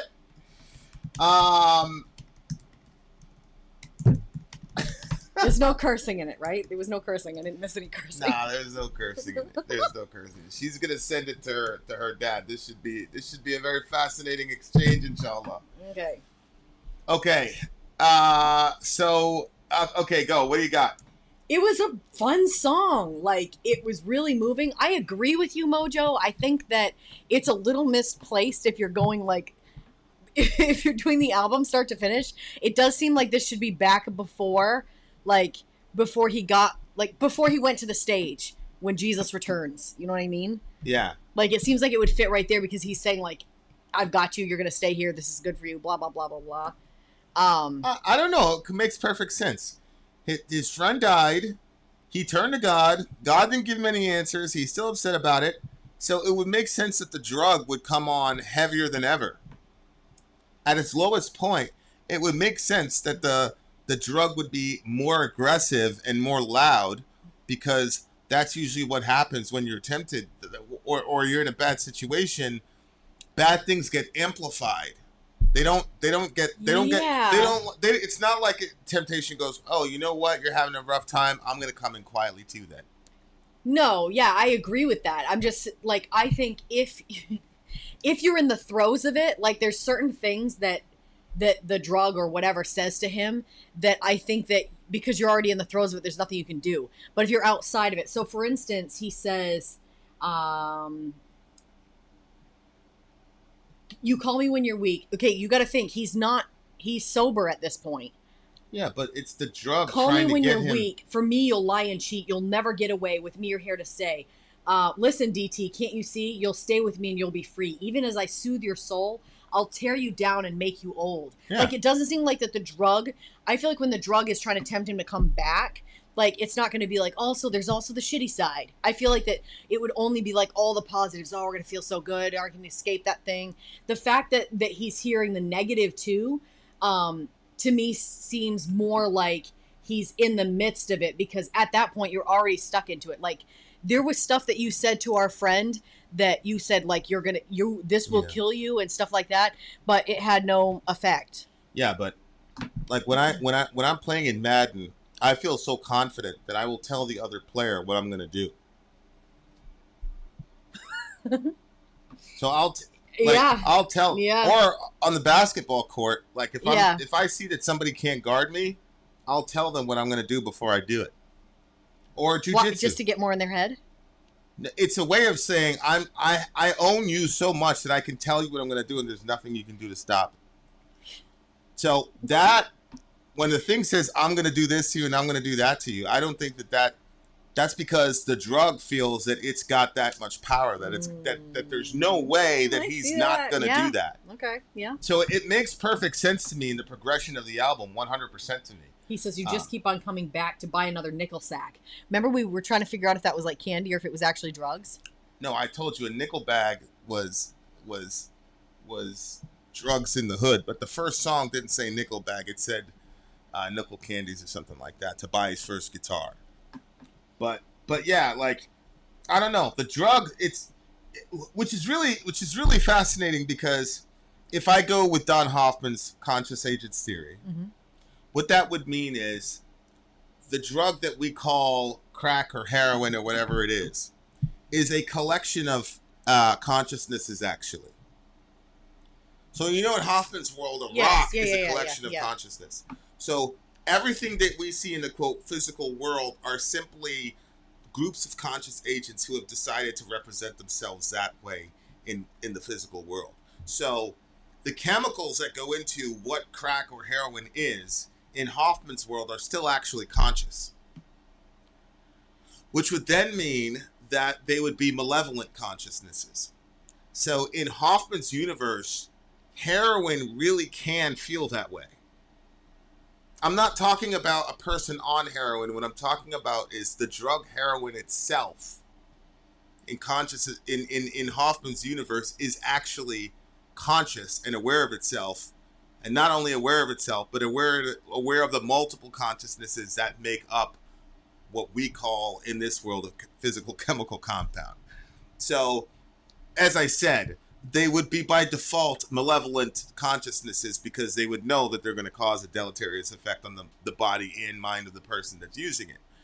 So it's just very fascinating now, because I'm looking at this and I'm like, what if we really treated these substances as if they were all conscious? And not in a pantheistic sense, but in a sense of like, very similar to like us, to be aware, to be conscious, to have agendas, etc., etc., etc. And, I mean, he's proven all this with meth. The book, The Case Against Reality, is a mind blower. It's an unbelievable, like, you'll never be the same person again after that. Honestly. Babe, didn't we hear, like, somebody said that the drug was laughing at them? Yeah. Who said that? Well, that's a common report, but it also is at the end of Master of Puppets, where it's laughing, and the subject matter is cocaine in Master of Puppets. It's a drug. Interesting. That's why he called it their Master of Puppets, because this is a drug talking. Oh, you know, ecstasy, I'm the cry from within, from when your days begin. You follow me like sheep, the shepherd never sleeps. Tell me what's your price, come skate on my ice. Ice is another term for crack or cocaine or whatever. You know what I thought was interesting about that line? So, this is what a marquee is a canopy? What? Okay, what about it? Well, he says, see my name upon your soul's marquee, like your soul's dwelling. Is that what he's saying? Oh my gosh, that's crazy. But anyway, no. When he talked about the blades will never rust. Again, I mean, we're Christians, so I can't like not think from that box. So when the Israelites escaped from Egypt after they had been in slavery for like 400 years, when they were going around forever, 40 years in the desert, just basically around in circles, their sandals never wore out, which is super significant. And so it kind of reminded me of that, like, because he said, like, a line before, he says a couple things within this. He says, I'm the cries from within when the day begins. You know you'll follow me like sheep. This shepherd never sleeps. Which a lot of time in the Bible, there's badass lyrics. Yeah, bro. yeah. Honestly, like, absolutely, those are crazy lyrics. Yeah. There's this idea of the shepherd and the sheep. And so then he uses it in the drug reference, which I thought was pretty crazy. And then he says, tell me what's your price. Come skate on my ice. My blades, they never rust. I'm asking you to trust. And so it just reminded me of like, the two sides of the coin. So in the Bible, you have the shepherd and the sheep. Obviously, the shepherd is Jesus. He's a good shepherd. He leads you beside still waters, blah, blah, blah, blah, blah. And when he leads them out of Egypt, their shoes don't wear out. And then here you have, like, he's calling himself the shepherd, saying that you're the sheep, but obviously he's leading them into this really horrible place. But he's also telling them, like, I'm a shepherd. Your skates aren't going to come skate on my ice. They won't rust, blah, blah, blah. Just the two sides of that. But then, I don't know. So he was using ecstasy? Is that what was calling him? Is that why we keep screaming ecstasy? He did really ecstasy good on that is part. it is a drug, and it can really truly fuck you up if you take a bunch of it. But I haven't really heard anybody like their whole life is ruined by ecstasy. It's usually methamphetamines or heroin and things like that. And people talk about ecstatic or euphoric experiences. So I think he's talking about ecstasy in a euphoric sense. But again, all these references are double entendres. When he talks about skating on the ice is another word for, ecstasy. So all of this is a double entendre. Yeah, the other thing too is when he says, come skate on my ice. You know how when they say you're on thin ice? Right. Obviously, if he returns to the drugs, he is on thin ice. So who cares if the blades don't rust out if you're on thin ice? What the fuck? Well, yeah. And I understand why it's like their Master of Puppets, because Master of Puppets was really, in my view, the first song to personify drugs like that. Mm-hmm. And it was really the same song structure. It was a drug saying, I own you. I'm going to do this, and, I will occupy, I will let you die, I will run through you, now I really do. Like, it's telling you beforehand what it's going to do because it feels so confident that you're not going to be able to break the spell. So, what's funny is I truly believe that these things are conscious. like that's the universe I live in. I feel like Hoffman is onto something, and if he's right... Not that consciousness attaches itself to the substance. The substance itself is conscious, is what you're saying. Yeah, that nothing in the physical world is really here. These are just icons for us to differentiate different consciousnesses and different priorities of consciousnesses that we want to interact with. Right? So, I'm in this physical world, and the collection of consciousnesses that make you up is distinguished from me by us projecting two different bodies. Because if we didn't project two separate bodies, we would just be one blob of consciousness, and we wouldn't know where I ended or you began. So to confine all of you to this physical body, which is very funny, because if I were to tell somebody, is all of you all that is here that I'm seeing right there? They say, of course not, because there's an entire inner world that this physical body doesn't represent. So like, it's like Hoffman says, like when you see somebody crying, the crying is not the sadness. The crying represents the sadness. The sadness is inside and invisible. So in Hoffman's world, we have this physical platform so we can differentiate consciousnesses and then prioritize them. So you're going to be the top priority in the room to me because you're what I call a human consciousness, because we've decided that this particular collection of consciousnesses are more important to us to interface with. And then we have all of these so-called inanimate substances in this room, but all of these are conscious. It's just that for the purposes of us in this particular realm, I don't want to interface with these things. I want to interface with you. And by conscious, I'm going to interface with the people that are in our virtual chat, which is a very good example. It's like, I want to talk to the people in the chat. So right now, you think I'm looking at you. I'm not looking at you. I'm looking into a camera, but you're experiencing it as me looking at you. And that's what Hoffman is saying is everything that you see in the world. Well, it's interesting, because when we're sitting here, I don't see the camera. I never see the camera. Right. I see... people. Yeah. Right. And you haven't I don't know what these people look like, but they all have a sort of... Correct.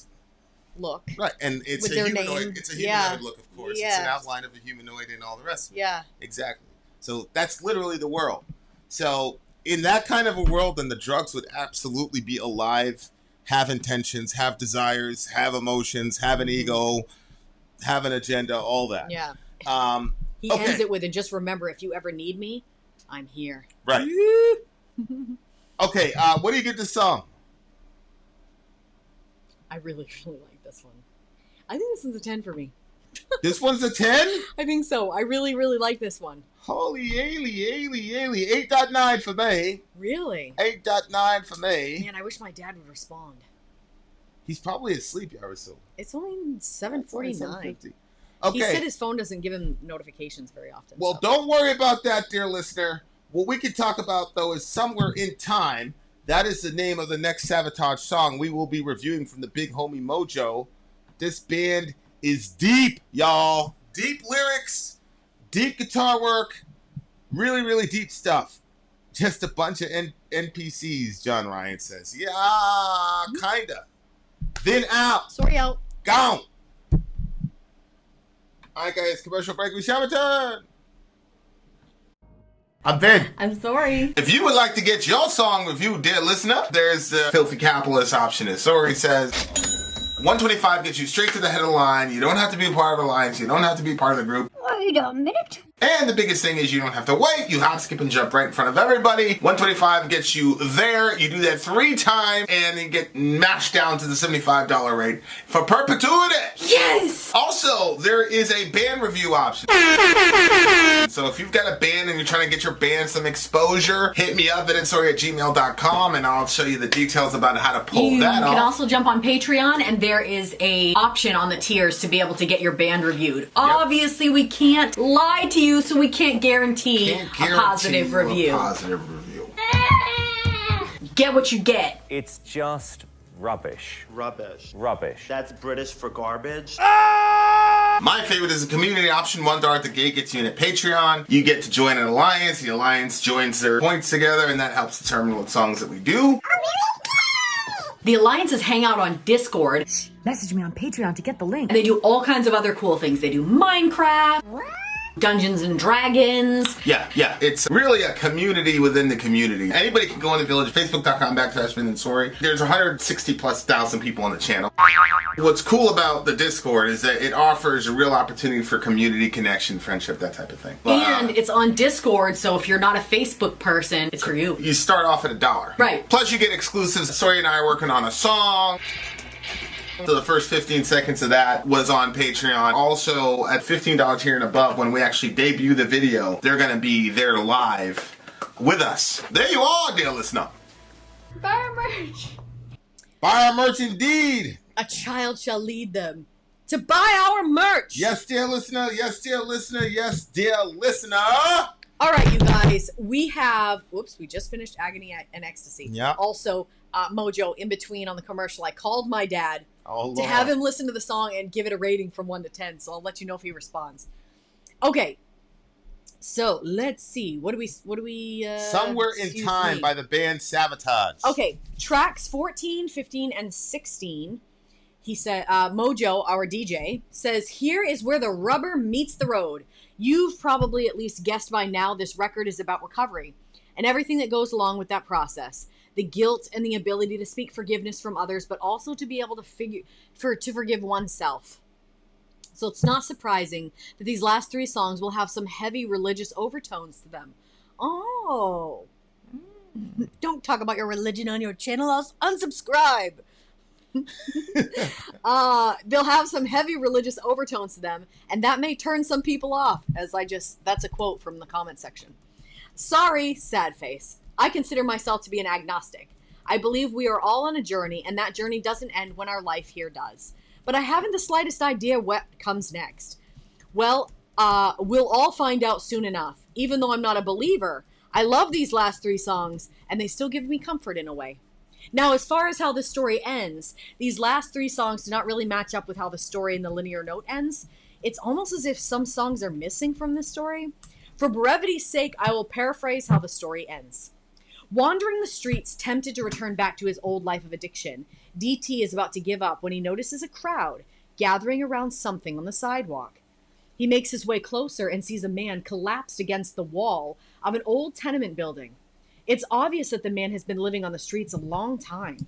His skin is oily and black from lack of washing. It's clear this man is dying. The smell is so bad that even the police will not approach him. Damn. Forgetting his own problems, DT approaches the man, kneels down and takes his hand, letting him know that he is not alone in his final moments. The man looks at DT in the eyes gratefully as he takes his final breaths. DT stands to walk away when he sees the spectral figure of a child rise out of the man's body.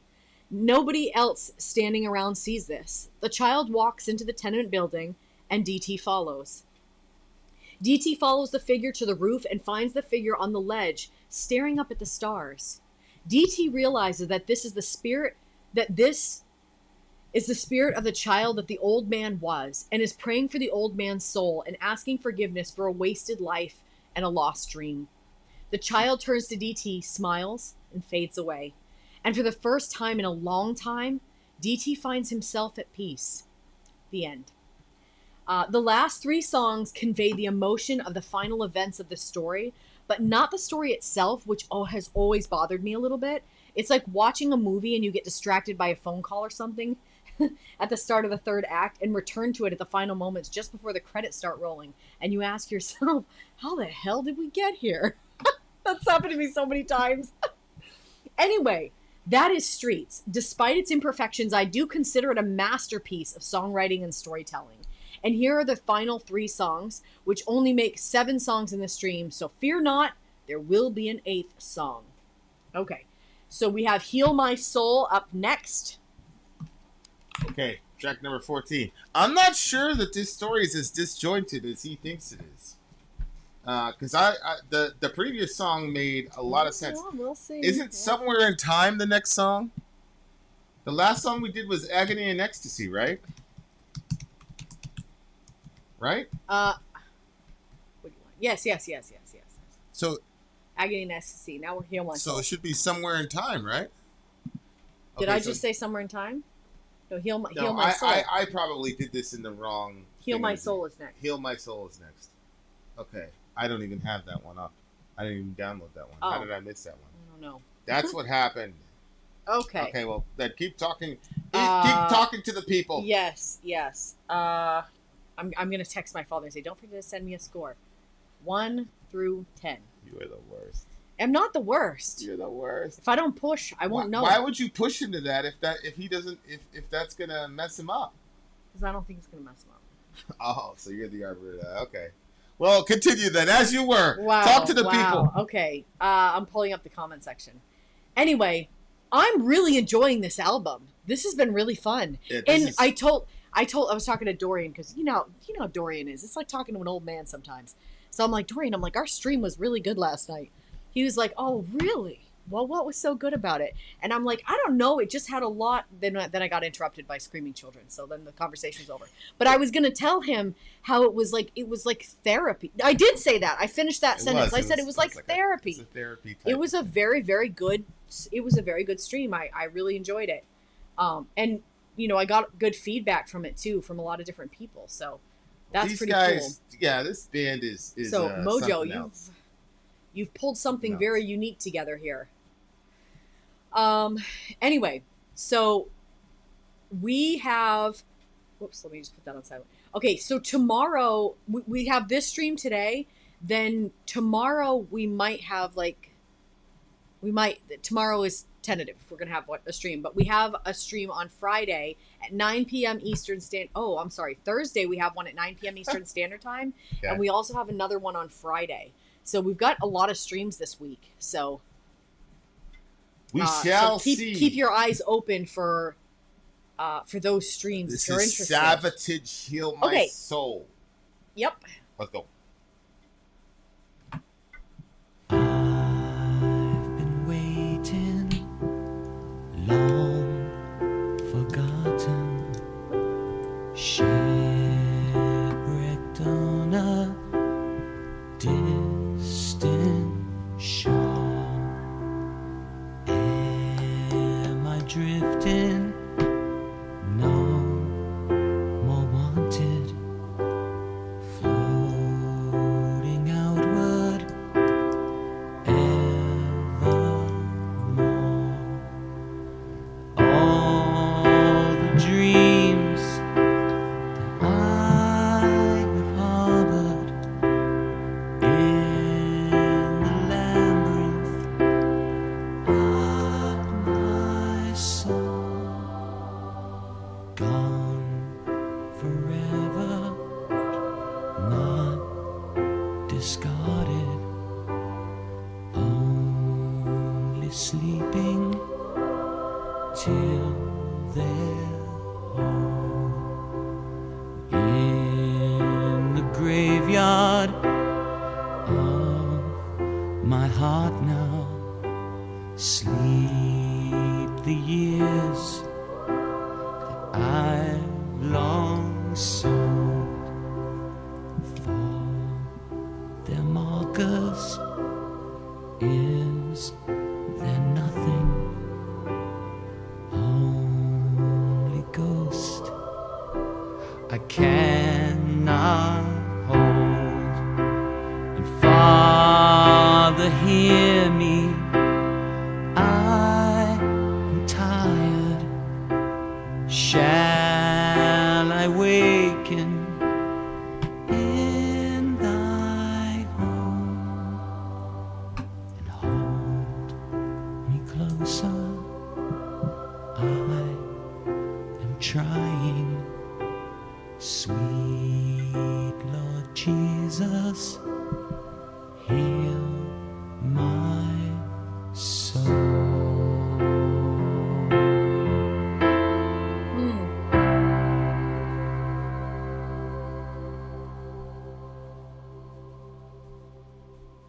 Whoa.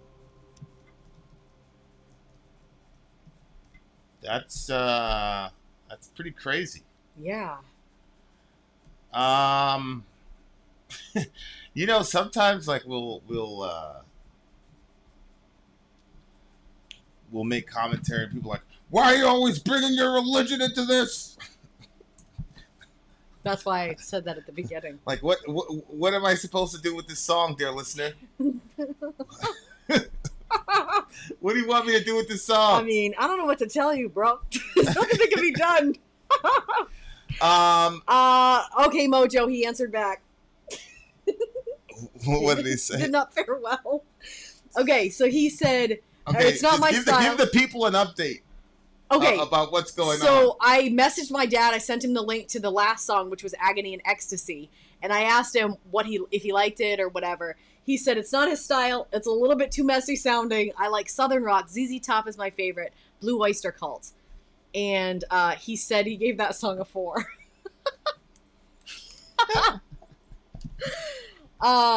Okay. He said he likes White Snake. Is that a band? White Snake is a band. Yeah, I'd like to know which song. I don't want to push it too far. They're a what do you call it? They're like a hair band. All right. Okay. So this song. Go ahead. Heal Soraya. My Soul. This one had like a really like kind of. It was sad feeling. Look at sarcasm. I actively imagine being here. I'm gonna have to shoot a video on the active imagination stuff. I know. Sarcast. I'm hoping you end up putting some drums to some of the stuff we're doing. I really like the way you play drums. No pressure though. If you're too busy or you're not interested, because I don't know if you guys have had conversations or if you've even said anything to him. We've had our own conversation. Thank you very much. Okay, Can we get back to our regular scheduled program? Okay, I've been waiting, long forgotten, shipwrecked on a distant shore. I am drifting, no more wanted, floating outward evermore. Ugh. Never mind. Go ahead. No. Go ahead. No, I can't really say all of it. I love the word evermore. Yeah. I think it's like it just carries so much to it. But then every time I'm like, well, I really like that, then it's too similar to a name that you have in your phone. Oh my God. So then it ruins it, and I'm like, well, there you have it. All the dreams that I have harbored in the labyrinth of my soul, gone forever, not discarded, only sleeping till they're whole. In the graveyard of my heart now sleeps the years that I've long sold. For their markers is there nothing, only ghosts I cannot hold. Father, hear me, I am tired. Shall I waken in thy home? Hold me close now, I am trying. Sweet Lord Jesus, heal my soul. That was like those lyrics to Like a Stone from Chris Cornell. In your house I long to be, room by room patiently I wait for you now like a stone. Yeah. Yeah, like it's look, man, it's the album is continuously confronting us with the fact that I'm sorry. He just said listen to Godzilla by Blue Oyster Cult. Didn't we just do that one? And we just did, yeah. So Okay. Sori's talking to her dad. Her dad is giving us recommendations for a video. But for a small fee.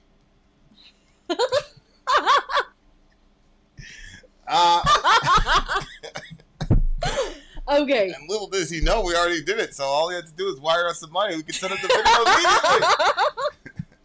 Go ahead. Yeah, that's just, you were going to say something, but I guess. I was going to say something. Yeah, go ahead. But go ahead. The ending of the song, like, just, I mean, obviously the lead up to the ending, just the lyrics, they just kind of put you in a certain place. And, like, he talks about, you know, the long forgotten shipwrecked on a distant shore, but then he also talks about having dreams within his soul.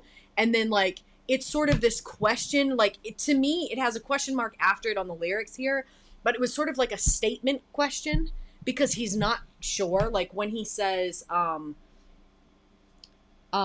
forever, question mark, not discarded, question mark, only sleeping till they're whole. Like, to me, it's like he doesn't know. Like, he's not really clear on what's happening or if that stuff is lost. If his dreams are gone forever? Because what's gone forever would be his dreams, right? Scroll up. The dreams that he's harbored in the labyrinth of his soul. Right. Gone forever, not discarded, only sleeping till they're whole. Like, just in the graveyard of my heart now. Yeah, sleep the years I've long sold. Like, it's just like a really, like, it has a sort of like a depth to it because it's somebody who's at the end, and I think that, you know, we all throw out a lot of bullshit, you know what I mean? And then, like, there are times where there's no room for that. And it's like, you know, and I think that that's why there's that Bible verse that says it's better to go to the house of mourning than the house of partying. Like, there's that sort of idea. Like, when you go to a party, it's like, yeah, turn it up, you know, and you're not thinking about the end. But when you go to, you know, say a funeral or, you know, like when I was sitting there, like my grandmother had just passed away recently and I had gone in to see her, and it was like in that moment, like, my face was reflected in hers because I am 2 generations from her. So I see similarities in her facial structure that I also have. And, like, seeing her laying there and me standing there, and, like, I love her. She's my grandmother, but she's not there, but she's there. And then, you know, she was wearing this very, very soft, like, velour nightgown. And when I put my hand on her shoulder to, you know, say goodbye, like, she had been gone for, you know, a little while, and obviously she was in a cold room, and, like, her body itself was so cold that it, like, it wasn't just that it was cold to the touch, but it felt like it pulled the warmth from my hand. And it didn't warm her. Like, you would be okay with pulling the warmth if it was going to warm the person that you love, but, like, to feel that warmth pull, and there's nothing that you can give, and there's no one there to receive, really, it was like it was hard, you know? And, like, but it was just, the moment was so real, you know, and your family is there and people are sad, but then you look at the person and you're like, but that can't be it. You know what I mean? Like, obviously we're Christians and I do believe that there is something after that, but even sometimes, and I think it's because of our friends on the channel and stuff, like, sometimes, like, I jump, like, I look through both panes of glass, like, okay, this is my reality, that she has somewhere that she's going after this, but then to jump into the other reality and say, what if I didn't know? What if it was only questions and you're, you know, so I don't know, like, that, just the way that he's putting out this song, it doesn't sound like he's super clear on it, but yet at the same time, like, he has the Father, hear me, I am tired. Shall I waken in thy home? Like, that to me, I really like that part. Because he doesn't know. And I mean, you can know, but I know that there's a lot of people that they don't know, but at the same time, I mean, he's here, he's praying. I don't know. It's just a hold me close now. I am trying. Sweet Lord Jesus, heal my soul.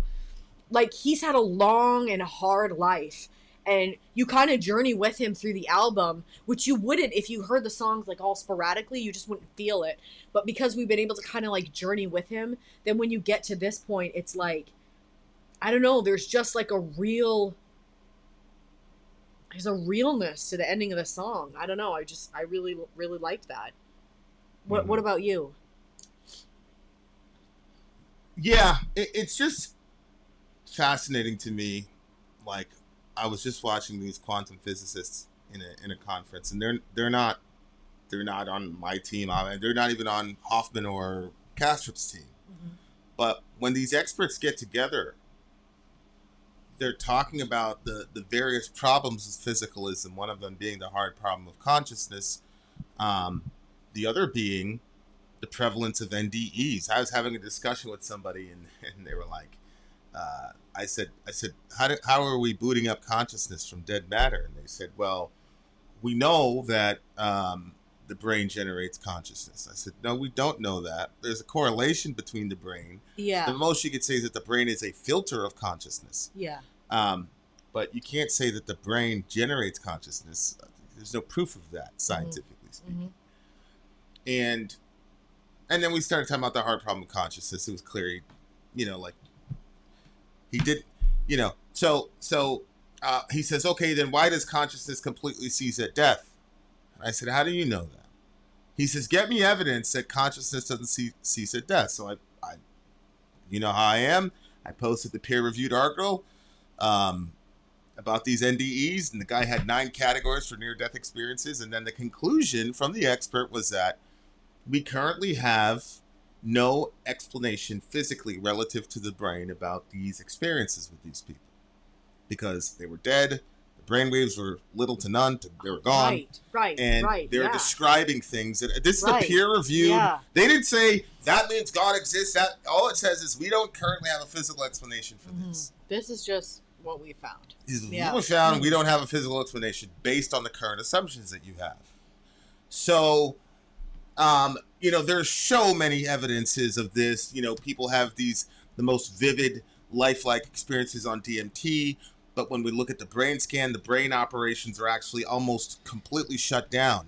And yet, people are having these amazing, very detailed, graphic, almost tactile experiences on DMT while their brain function is actually slowing down. Yeah. And the theory is, that's why the filter theory came about, was because what it was saying was actually the point of brain and brain activity is to filter out those psychedelic experiences. So when you lower the brain's activity to do that, and then you ingest these experiences, the brain doesn't have the ability to filter that out. So that's what you're seeing. So it's actually the other ways that your brain, whatever that is functioning actually to separate reality for you, so that you can survive in this physical environment. Because again, you're evolved for fitness payoffs. You're not evolved to see the truth. Right. And so obviously, if you listen to people on DMT, and they tell you they've seen all these hexagonal shapes and everything like that, and if that was all you saw, you'd never eat, you'd never reproduce, you'd never do anything, you wouldn't be able to move. Actually, Hoffman did an equation where entropy would basically melt you into primordial goo if you could see everything, actually, because there'd be no way to balance out your. Anyway, fascinating. Long story short, my point is we can't solve the basic issue of consciousness. So how, even if I was an atheist, I would never be able to say for sure that there isn't consciousness after death. Because if I don't know where consciousness originated, how can I say where it ceased then? You know what I'm saying? So this whole song only makes sense in a different way. It doesn't make sense in a physicalist worldview, but the more and more I look at science, the more I'm seeing I don't really feel like most of us are actually physicalists in the first place. We say things that don't match that, but this is an unbelievable song. That's a theory that the brain is actually mainly excluding things. Yeah. That's so wild. So, yeah, because, so if you look at it from that perspective, you have to be more open-minded about what is happening after death and before birth. Yeah, it's interesting. You have to have some epistemic humility and realize that, okay, maybe the Christians are crazy and religious people are crazy, but since we don't know the basic things about, we don't even know why chocolate tastes like chocolate. So okay, so you might say that Christians are crazy, but it's also equally as crazy to say definitively consciousness ends after death. The math is telling us that there's a 99.9999% chance that that's not the case. Go ahead, what were you saying? Well, every time that you hear these people kind of break down their experience with DMT or any of that stuff, I've never heard anybody Like, it seems like that they have an experience that makes them feel like, you know, they're part of a collective, that they are part of something that's bigger than themselves. But I've not heard anybody, and like they get some like personal growth from it, but I've not heard anybody say, therefore I should procreate. Right. Nobody's ever said that. And we've seen like a lot of stuff. Right. So then that kind of goes to that theory that like if the brain didn't like, you know, X out some of that stuff, Right. like it's a filtration system. Yeah. it's just very interesting. You'd be a sitting duck for a lion. You'd never invent. Yeah, but things. maybe that's part of like the attraction with, you know, DMT. No, the attraction with the opposite sex. You know, a lot of times when people explain, like if a guy is explaining what he's attracted to with a woman, it has a lot to do with shapes. You know what I mean? Yeah. But like maybe those shapes are kind of basic and boring compared to the shapes that you see on DMT. You know what I'm saying? Yeah, it's like Kastrup is saying. It's like if you look at just raw, plain physical as science, nothing you see here is actually what you see. Like he was saying, the stars are beyond, your brain is beyond the stars, because the colors that you see, everything that you see are all supplied to you by your brain, supposedly. You know, I know you were having a hard time with the idea that we were hallucinating colors. Yes, none of these very colors much. exist, scientifically speaking. There are so many things that are true scientifically that are totally counterintuitive. I feel like I'm sitting still right now, but I'm traveling at thousands of miles an hour. I know, yeah. It looks like the earth is flat. It's not. It looks like the sun moves up and down. It doesn't. So like almost everything we see phenomenologically is wrong. But then we say these angles and these mathematic equations called physical matter, that's real though. Yeah. Okay. Interesting. Anyway, I really like this song a lot. This is one of my favorites. Although this could have been, I gotta tell you, I don't know if this is a criticism or a compliment, but this could have easily have been some hymn in an old lady church. Like, Oh, you mean what it sounded like? yeah, the sound, Yeah. and the cadence, and everything. Like, and that's not necessarily disrespectful. I'm just saying, for a rock band of rock enthusiasts in their 20s to write a song I like know. this, to me, says they've got a hell of a lot of range. Yeah. A hell of a lot of Yeah. range is what I'm saying. Yeah, range and discipline and mature understanding of how a song should be done going by subject matter. What do you give it? This is 9.6 for me.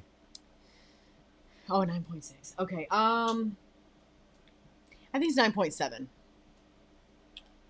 Okay, guys, that was a pretty lengthy conversation, but W fail, we have more on the way. More SAVATAGE coming up after the commercial break. Thank you guys for staying tuned. Big shout out to the big homie DJ MOJO. Check it out.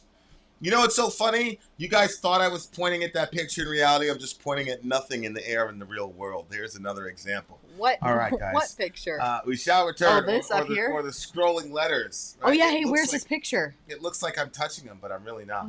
Commercial break. We shall return.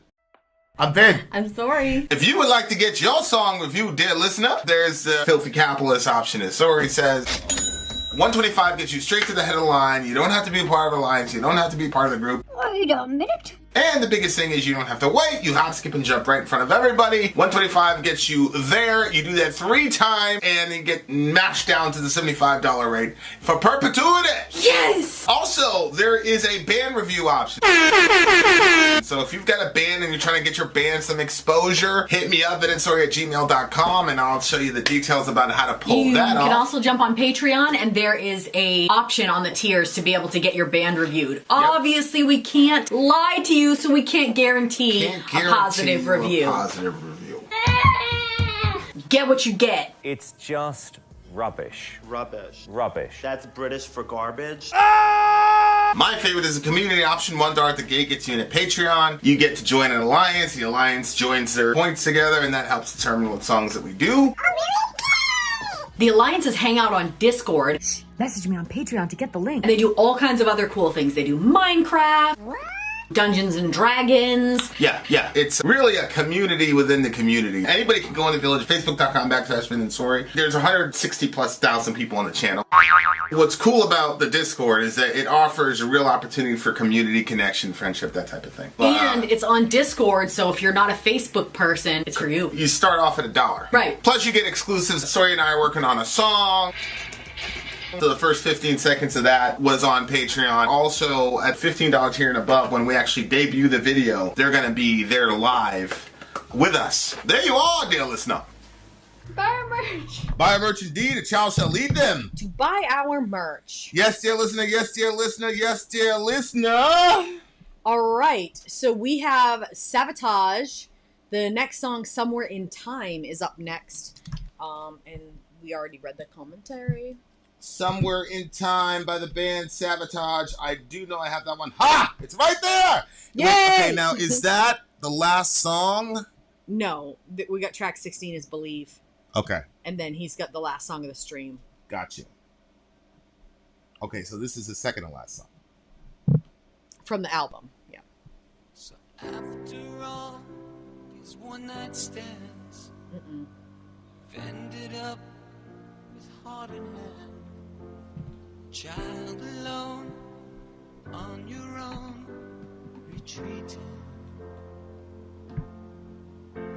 Regretful for the things you're not, and all the dreams you haven't got.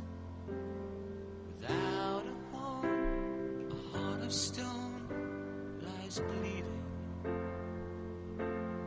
And for all the roads you followed, and for all you did not find, and for all the things you had to leave behind,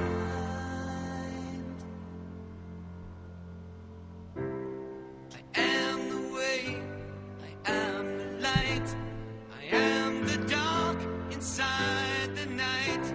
I hear your hopes, I feel your dreams, and in the dark I hear your screams. Don't turn away, just take my hand, and when you make your final stand, I'll be right there, never leave. Oh, babe, you're playing Believe. Wrong song! Yeah, that didn't make any sense. I was trying Like, to... what is going on here? Yeah. What's the name of the song again? So the name of the song is Somewhere in Time. Somewhere in Time. Yeah. That was right above Believe. That's why I did it. Yeah. Okay, erase that from your memory. You know, like in the Paramation Forgotten. shows, somebody would say something and Yeah. strike that from the jury. Yeah.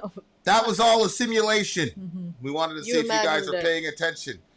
There's always got to be some screw up. As soon as Sarcasm showed up, we've never had a screw up like that I before. know. And now you'll never let us live it down. Terrible drummer. So what can I tell you? Life's the length of this play. Perhaps God gave the answers to those with nothing to say. But the years are forgiven. God's forgiven and can. Perhaps we'll all find the answers somewhere in time. Somewhere in time. I've been changing, redefining all the things I thought I knew so long ago. I was flying through the years, it seemed so far away.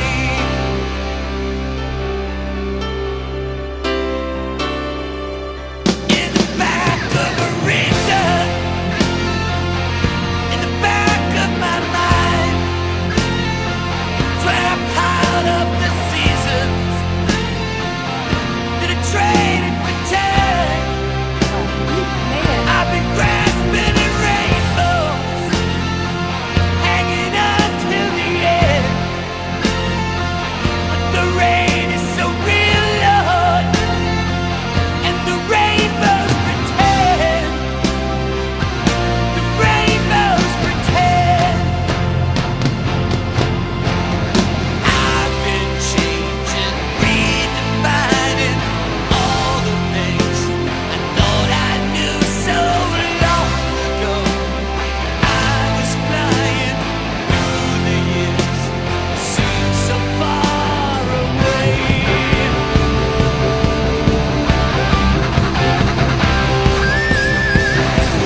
Wow.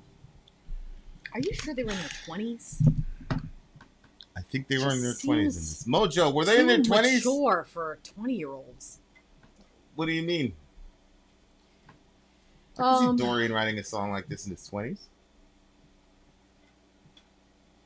Yeah, but that's Dorian. Yeah, and So they got a group of, you know what I'm saying? Like, I don't know, like that's not regular for late 20s. That's still their 20s. Yeah, 27. Yeah. What can I tell you? If life's the length of this play, perhaps God gave the answers to those with nothing to say. That's a brilliant line. Yeah. Think about it. So it's like, we don't have the answer. And then it's like, well, no, God could have gave the answer, but if the person has nothing to say, you're not going to experience it as anything other than a non-answer. See what I'm saying? So perhaps I think so, yeah. God gave the answers to those with nothing to say. It's a good way of saying there are no answers. But then I always think, like, what does an answer mean? Because I'm not sure that everybody means the same thing when they're talking about answers. I just assumed it was what comes next because that's what we talked about in the song before, and it was still unanswered. What do you mean? Life after death, and what is it, and what does this all mean, and how does your past connect with your, not just this life future, but like your future beyond this life? Like some things, they seem so meaningless, and then well, are that's they going to the tie question. in? I think when people are talking about answers, I think what they're talking about is what is the meaning behind certain things. So, for example, if I were to give the laziest, most stripped down explanation for something, there's an answer for everything. Why did 9/11 happen? Because God willed it. Okay, that's an answer. Mm-hmm. But would that be acceptable to people as an answer? Of course not. Because then they would ask the next question. Well, why did he will it? Do that? Yeah. Because it brings me glory. Okay. Well, that's going to generate another question. A bunch of questions. Right? So, which if you keep asking the questions over and over again, you're going to get ultimately to the main question, which is, what is the purpose of life? Mm-hmm. You know what I'm saying? Like, because really, anytime we're asking that question, that's ultimately the question we're asking. What is the purpose of life? Mm-hmm. Doesn't matter what your major existential question is. You're never going to just ask one existential question. So whatever question that gets answered, you're going to ask another one, and eventually it's going to lead you to, why am I here in the first place? Mm-hmm. And if you can answer that question, then all other things like 9/11 and other things that happen become explicatory. Mm-hmm. So, like, that right there is it's a challenge that everybody has to deal with, but that's a real thing. But my thing is, I find it very hard to believe in a random, purposeless universe that we would be looking for purpose and meaning. Yeah. If randomness and purposelessness is king of existence, of ultimate reality, then why are we obsessed with having purpose and meaning? And why doesn't any of the other animals seem to have that problem? Mm-hmm. And again, there are aspects to that go against the goals of our evolutionary processes. Mm-hmm. People do all types of crazy things, like climb mountains and die at the peak of these mountains because they're trying to add meaning and purpose to life. It's been a common mental malady, I've now come to believe, among men, that going to war as a proving ground and things of that nature is, which vastly limits your ability to reproduce and procreate if you're blown to smithereens. So we have all of these tendencies as human beings that militate against survival and reproduction, which is the name of the game. And so now, here you go. You're looking for the answers to why you're here, because I believe all of us know instinctively we're not just animals. That's what I believe. I think the more and more, especially when I listen to metal music, I'm sorry, nobody believes that. You know what I'm saying? You're not listening to that solo and going, oh my God, and having this like moment, because, and again, when people say, oh no, that synapse is firing in the brain, no. That does not explain the qualia. It does not explain experience. Okay? So there's no explanation for that currently. So I'm not saying that means that you should abandon. I'm just saying that means you should be open to other things. I've been changing and redefining all the things I thought I knew. That's kind of what I'm going through right now. Yep. And I'm so excited about it. Mm-hmm. I'm so excited about the things that I've been learning scientifically as well as psychologically with Jung and the things I've learned from you. Like, I love living in a world right now where everything is up for grabs. Mm-hmm. You know what I'm saying? And like, now I'm like, no, justify all these basic presuppositions, all these things that we think are axiomatic that are just obvious, we think are obviously true. You know, it's like we said, it's like color is a hallucination. You believe that you're stationary, you're moving. You believe that the sun moves up and down, it doesn't. You believe it looks like the earth is flat, it's not. Like, so then it's like, well, what other things am I looking at? Have I thought about the entire time that may not be true? I just listened to a guy with 2 PhDs say that the moon isn't there if we're not looking at it, and he's dead ass serious. Like, that is so fascinating to me. But what I've noticed with religious people is that most of the time when they go through something like this, you know, I'm redefining all the things I thought they knew, they abandon their faith. Yes. Yeah. And you know, a lot of Christians, when they comment on it, they warn people against deeper exploration of their faith, their ideas in science and things outside of the rubric of Christianity, because you're going to end up like so-and-so and whatever. And like, I'm so confused by that kind of fear. Yeah, because I haven't felt as close to God in a long, long time looking at this stuff. Yeah, I think that because of the way that your mind works in like patterns and stuff, that when somebody throws out a theory, you're automatically looking to see like, oh, is this true? And you're using the scriptures to base that off, like as basically like a baseline for it. And I don't think that a lot of people have sort of like a rigid understanding of what the Bible has to say. And so when you're only used to thinking of it in one like type of box, it's very difficult to see it outside of that box. But I think that your mind just like automatically translates that stuff to say, hey, this could be what that verse is talking about. I never considered that before. But I don't think everybody's mind does that. So when they hear these ideas, they actually sound like they're completely contrary to what we've been learning in the Bible, and then it scares them, because if it sounds like it perhaps is true, then that might mean that everything that I've ever believed in is false. And some people, you know, don't want to think of a world where but for me, like, for you, you're seeing all these different things. It's exciting. It's eye-opening. It's door-opening. I just say, if I have an interpretation of the Bible that contradicts actual reality, then either my perception is wrong or that interpretation is wrong. Yes, you don't feel like you're going to be stuck in some dark hole that you can't figure your way out of. If I had the wrong interpretation for something? Yeah, and that you can't figure out what the right one is, and then you're kind of lost in it. Like, a lot of people, they're not like, I mean, you're somebody that teaches. You're not somebody that only learns from being taught. Like, there are some people that really, they're just not a teacher, and it's hard for them to, you know, they learn from. So it's just difficult, and I think it's scary for people in that situation. And but I can understand how somebody like you, like the way that you're gifted, like you're a problem solver to get out of any sort of mental box that you're in. So whatever you figure out, it doesn't matter. Like, nothing's going to shake your world. You're going to figure it out. Where not everybody has that level of confidence in their own selves to be able to. Well, I'm not aware of confidence in myself to look at those things. But you don't know what it is to fear that. Fear what? Because you automatically, it's like if somebody's blind and they might be afraid that they're going to get stuck somewhere because they can't see their way out of where they are. Well, you have eyes, so you're not going to be afraid if you go into a building, you're not going to be able to find your way out. But somebody who can't see. You know what it is, honestly? I've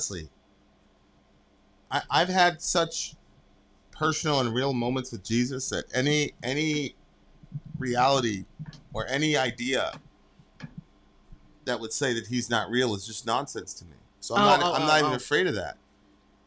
It would be like if somebody were to say, like, technically, philosophically, I would have to justify your existence mentally.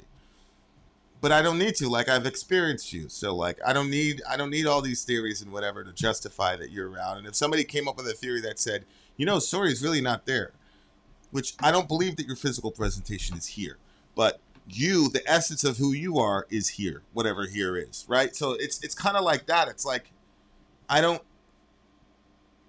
so sure, I'm more sure of him than I am of you right now, especially now, scientifically speaking.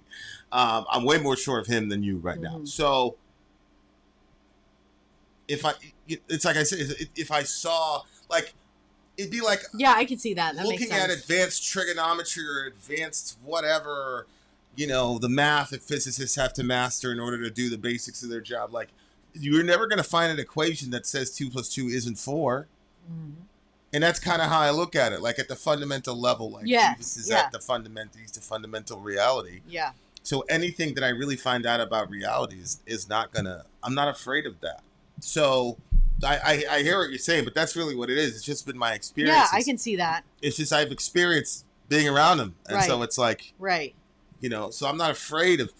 You know what I'm saying? Like, I'm not afraid of some new discovery. People are like, oh, what if the aliens show up? Like, I hope they show up. Like, for real. Like, that would, like, get rid of a lot of boredom for me. You know what I'm saying? The other people are like, well, it has theological implications. Like, sure it does, but I don't care what it is. I mean, Jesus still going to be at the center at the end of the day, so I don't care.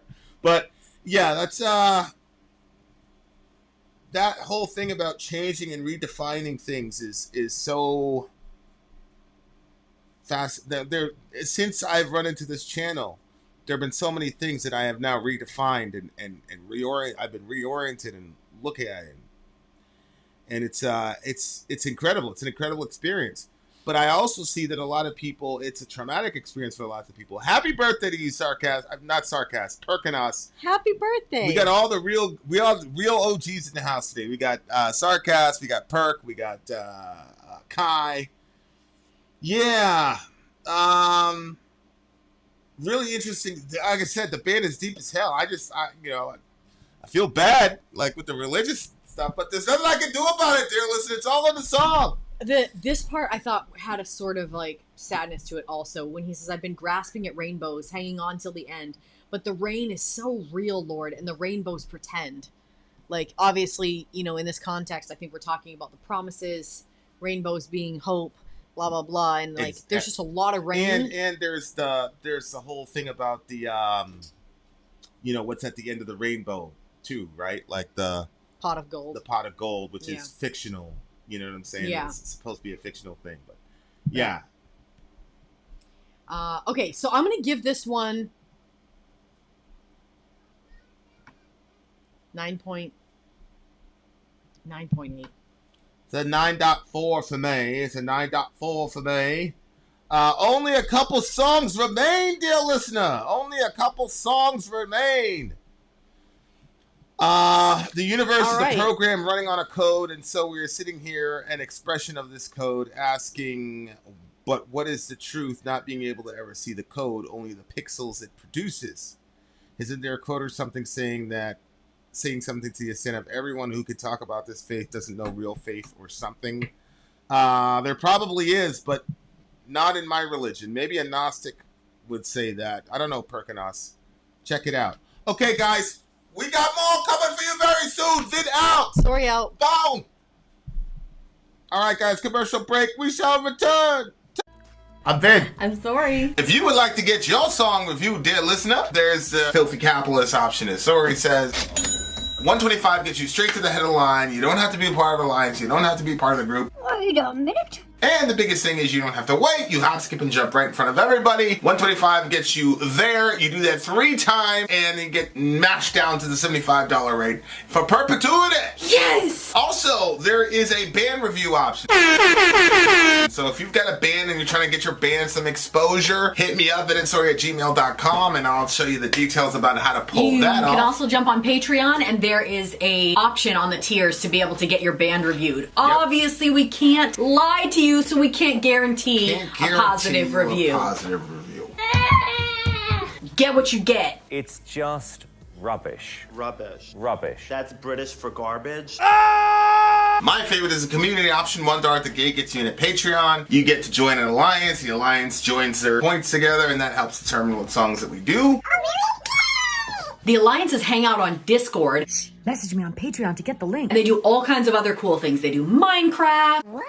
Dungeons and Dragons. Yeah. It's really a community within the community. Anybody can go in the village, facebook.com/Finn and Sori. There's 160,000+ people on the channel.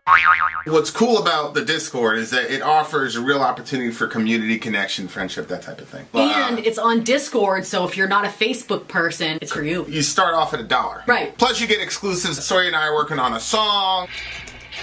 So the first 15 seconds of that was on Patreon. Also, at $15 tier and above, when we actually debut the video, they're going to be there live with us. There you are, dear listener. Buy our merch.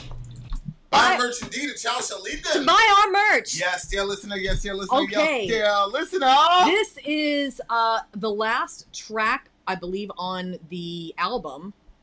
Let me just pull that up just to make sure I'm saying the right thing here. Believe. Yep. Okay. And let's see, the homie Mojo, DJ Mojo, has something to say to us. He speaketh. One thing about this song, if you listen to enough SAVATAGE, you will discover that one of their favorite writing tools over the years is the use of callback, referencing lyrics or even just a topic that you've previously written about in a way that makes it obvious to an attentive listener that you are referencing a previous work. Metallica has used this a bit, but I don't think anybody has used it as much as SAVATAGE. I may be mistaken, but Believe may be the first use of the callback in their catalog. Many of the lyrics after 303 in the link are a callback to the song When the Crowds Are Gone Off in their 1989 album Gutter Ballad, the second SAVATAGE album produced by Paul O'Neill. Shoot, that stinks. What? Well, I thought they were gonna be referencing different stuff from this album. Oh, and we'd be able to catch so it. I was like, this is gonna be so fun. Well, that's too. Still good for them. That's too. Yeah. I get it. It's like when the Bible authors reference other books versus reference other Verses right there. within the same. Yeah. No, I get it. Okay, dear listener, here we are. Believe by the band SAVATAGE. Believe. We already heard the beginning of this one. It's going to be a good one. It's going to be a good one. But there's a guy who came in here specifically for this song. Oh, here you go. Shout out to Sop with Snoopy, one of our first OGs. First of all, Snoopy, that's a damn lie. When you showed up, I interrupted the song and said, "What's good, Snoopy?" I did. Why every time I see your name, I think of mowing a lawn? I don't know. Does Snoopy mow lawns? I don't know. I don't know if it's because his icon is green or if he said something about mowing lawns years ago. I have to go mow my lawn and he left the stream. I don't know. Every time I see his name, though, that's all I think of is partially mowed grass. Let's make it happen, beautiful people. SAVATAGE, Believe. Let's make it happen. Let's make it occur. So after all these one-night stands, ended up with heart in hand, child alone on your own, retreating. This is the kid coming out of the... Regretful for the things you're not, and all the dreams you haven't got. Without a home, a heart of stone lies bleeding. Wow. And for all the roads you followed, and for all you did not find, and for all the things you had to leave behind,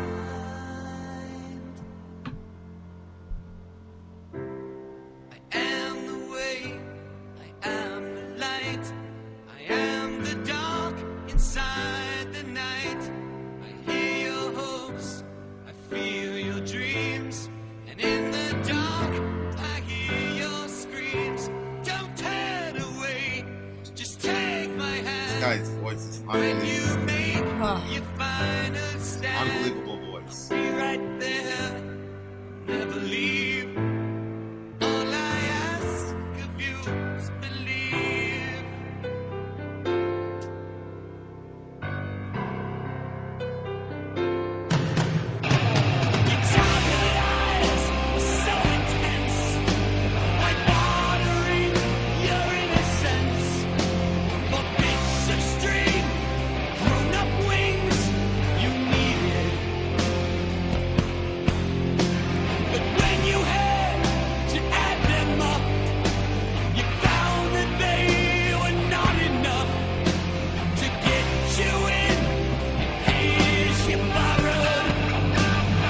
That's how they ended the record, subhanAllah. Well, it's a little bit confusing because when you look at this, like, there's 18 narration to New York, don't mean nothing, narration to Can You Hear Me Now, Sleep, One Child, Somewhere in Time. I don't know if that's probably like deluxe album, because remember he had said that they wanted to add all these narrations to do the story, so they probably did that. So they ended it. Yeah, because you see right there it says it would be New York, narration to New York don't mean nothing, which is like song over here or whatever. Oh, right. Remember? There, That's the first 10, song. yeah. That's the first song he started with. Yep. Okay. Yeah. Oh my God. Wow. Yeah, that voice, man. That voice is incredible. What an incredible... I just want to, like, when the stream is done, I just want to get in the car and, like, just drive and listen to that kind of music. Listen to that. That. Yeah, that's a... Wow. What a triumphant record. Yeah. A lot of themes about... Major theme in this song, in this thing was about broken dreams and the... Realizing, and the passage like, recognition. of time. Yeah, and, like... looking at yourself for what's going on, like not hiding behind bullshit, whatever, but like, this is who I am, this is where I've been, this is where I am now, this is where I'm going, like, just a real honest look on it. Wow, what an emotional song that one was. I was like holding in a lot of crying. What was so emotional about that? Well, you know that verse that talks about the one that you know, like, you remember something in your head, but then when you have to try to say it, it's like it doesn't. It's like something about bless these boys, but then he says, "May the angel that has been with me my whole life long." Yeah. Bless these boys. Like that idea that this angel that's been with him forever, like he wants that angel to bless his children, but like. We've heard this guy's whole story, like, in the album, and it's not like, I mean, he says it. So after all these one night stands, you've ended up with heart in hand, a child alone on your own, retreating, regretful for the things you're not, and all dreams you haven't got, without a home, a heart of stone lies bleeding. And for all the roads you followed, and not for all you did not find, and for all the things you leave behind. So, like, this idea, and again, like, I said this before, I think I said it on last night's stream, we were at the ocean, and I was thinking about the time period in my life where I've been the farthest away from God, and I wouldn't say that he was the farthest away from me. I would just say that I was far from him, because, you know, if you could be sitting in the same room as somebody, but if you've closed your heart off to them, you don't feel them. And, so it was like a really challenging and difficult and dark time of my life. And like, I left Vinny on the beach and I went in to go see if I could find a restroom. And when I was walking, like, there was just like, when you have that mindset that like everything's not really like real, even though it's like there. Yeah. That whole thing. Like, so I'm walking through this brightly lit thing and there's like all kinds of like t-shirts and they're trying to sell. It's just like merchandise. And it's like, in your face, kind of, because they really want to make the sale summer short here in Maine, so their little booth isn't open long. And so as I'm walking down and I'm just passing all this like meaningless stuff, meaningless junk, really, just has the name of the beach stamped on it, essentially. I was just looking at how just like useless all that stuff was and how it like doesn't really mean anything, with the backdrop of the channel, like this channel, and all the stories that we've heard from all the artists, and, you know, them coming to points where they were just so disgusted with themselves because of the lifestyle that they were living and how empty it was. And, you know, the concept that he brings up here, like a bunch of one night stands have left him, like he's got a heart of stone now. It's left him alone. And, like, obviously if we're just animals, then it doesn't matter. One night stands are no big deal. But if we're made for something higher and we're relationship oriented, then that makes sense that you need a home. And so, you know, Christianity, we talk about sex inside of marriage, but it's really more than just like a rule. It's like an understanding of human nature, that when you have a meaningful relationship and sex within that meaningful relationship, you have something really special. But these guys are experiencing it like, you know, on crack, because they've got like so many opportunities And so it fast tracks them to realizing in their 20s that this is so empty and all I have is a heart of stone with nothing really here. But yeah, like, and when I was walking down that thing with all the merchandise, I passed somebody that I've known for years. Well, distantly known. Like, I was never close to the person, but I'm closer with their parent. And like, you know, he walked by and, you know, he's lost basically everything. He lost his wife, his kids, blah blah blah, all that. And you know, he doesn't live a very healthy lifestyle. And so this beach that we were at, it's kind of like the hookup spot in Maine. You know what I mean? Like in the summertime, like that's where you would go, and there's like places to drink in there and stuff like that. And I just felt like that just a total emptiness of his pursuit. And I felt bad for him, you know, like when I passed him. But I know that everybody kind of has to live their own life and kind of come to that realization. Like, you can't cram that realization down somebody else's throat. Like, they have to come to that realization themselves. So yeah, so like in this song, you know, he's going through all of that. But then the next part, I am the way, I am the light, I am the dark inside the night. I hear your hopes, I feel your dreams, and in the dark I hear your screams. Like, that part was super, super meaningful to me. I mean, I guess without getting into too much detail, the nighttime was always pretty scary for me when I was a little kid. And, but I never told anybody I was scared. I always kept that to myself. My sister would ask me if I was scared, and I would say, no, I'm not scared. Because I felt like if I said the words, yes, I'm scared, that it was going to really terrify me. So I never said the words out loud. But at night I was oftentimes very afraid. Well, I remember one night in particular where it sounds so childish.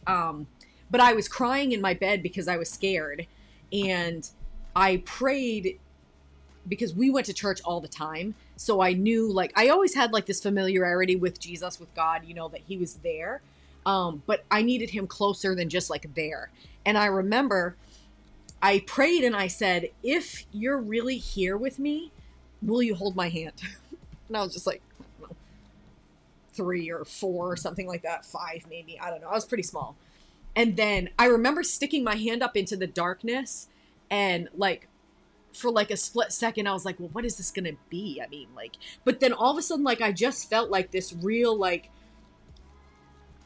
warmth, like someone was there. And it was like this odd feeling of even having your hand held, even though nobody was holding my hand. Well, no physical person. It was just a really crazy, like, little kid experience that always stuck with me. And I had told God too, I said, if you do this, I'll never question you. And so like when that part of the song was coming, like I hear, it just was very relevant. I just thought, you know, like for me personally, like that chunk of my life, because that was like a really meaningful night that, I mean, I remember all these years, and I don't have a good memory. So obviously in the Bible, when Jesus talks, he says, I'm the way, the truth, and the life. And no man comes to the Father except through me. So when it says, I am the way, I am the light, I am the dark inside the night. I liked that because you've got, I am the dark inside the night. And usually we're like, people are afraid of the dark. But it wasn't, I don't know. And in the dark, I hear your screams. Like there was like a closeness there. And then obviously the next part was, don't turn away, just take my hand, which is crazy because of the story I just told about taking my hand. Yeah. And when he says, and when you make your final stand, to me, that was like at the end of your life when, you know, push comes to shove. And like a lot of times people think if you're a really good person, that's what's going to make you right with God. And coming into this realization, like when you really look at yourself for who you are and you just don't hide behind any of the bullshit, you start realizing that that's an impossible dream, because we can't even, like, if we think about all the bad stuff that we've ever done, there's like a whole host of bad shit we've done that we don't even realize how bad it was. And we don't realize the effect that it had on people. Like sometimes you'll have something that really hurt you from like X amount of time ago. And finally you say something to the person, that person has no freaking clue what you're talking about, because they don't even realize, you know, what they did. So, yeah, so that, like, just realizing that there has to be something else, like, and knowing that that something else is Jesus and the sacrifice that he did, like, And him saying, so to me it was like Jesus saying, the way and the light was saying at the end, like, when you make your final stand, I'm going to be there. And then he says, all I ask is that you believe. And people have said for like a long time, like, wow, like, why, if he's going to save you or he's going to help you, why do you have to believe to make him do that? Like, why can't he just do it? But then sometimes I'm like, I don't know, maybe that's just a simple way of explaining, because it's not like he's just going to say like there is this sort of like, we're on the same team thing. And so like, maybe that's God's way of explaining to us in a way that we would understand, that because belief happens when you're there. You know what I'm saying? I just think that we keep trying to make God a philosophy. I was in the shower and God was like, be careful you don't turn Jesus into a philosophy. Don't ever talk about the doctrine of the atonement. Jesus went to the cross. Don't talk about, like, especially as a, in the Western world, because of, Aristotle and Plato or whatever, Westerners truly believe that their mental cogitations are the best way of apprehending reality. Mm-hmm. But the closest thing I could say as to why God would say believe in me would be for the same reason that Billy Corgan would say believe in me. Right? So in the Smashing Pumpkins song, it's believe in me as I believe in you. When he's saying believe in me, what is he saying? Is he saying like, yes, mentally acquiesce to a bullet point groups of doctrines? No. What he's saying is believe everything that I'm saying to you right now. We will crucify the insincere tonight. Yeah. Right? We'll offer up the night together. We'll make things right. We'll feel it up. Believe everything. Like, believe in me. So when Christ says believe in me, it's what every relationship requires that for it to function. Any organic, real relationship requires that belief. Or when I tell my sons, I believe in you, I'm not acquiescing to a bunch of bullet points about them. I'm saying you're going to come through. We're depending on you for this, and I know you're going to come through for us. So when Jesus says believe in me, he's saying, oh, you got a bad call at work? Believe in me, I'm going to carry you. Oh, you got a bad doctor's visit? Believe in me, I'm going to carry you. Everything's a wreck, it's over, everybody's getting crucified, I'm going to carry you. And for a person who, I was talking to a friend of mine, and she basically said, everything for you is this cognitive here, facts here, data here, blah, blah, blah. And at the time, me and this person were at war, so I was like, typical. But that's what the Lord said to me. Like, I ended up having to apologize to that person. Because the Lord was like, your spirit was off here and here. And this warning that she gave, although in the moment you disregarded it, be careful. A warning? Well, she wasn't looking at it as a warning, but it was something that God really glommed on, because she was talking about everything's cognitive, facts here, numbers here, measurable there. Like, she's like, and that was used to get me to be like, yo, be careful that you don't just turn this into a group of numbers, because that's not your inner life. I don't relate to God in my inner life that way. But so it's very fascinating. But like, at the end of the day, to me, like, that's what the whole thing, like, I love philosophy, obviously, I love science, obviously, I love like looking at things from all different kinds of perspectives. But at the end of the day, man, it just comes down to the fact that I've known this dude my entire conscious life, and he's stuck by me my entire conscious life.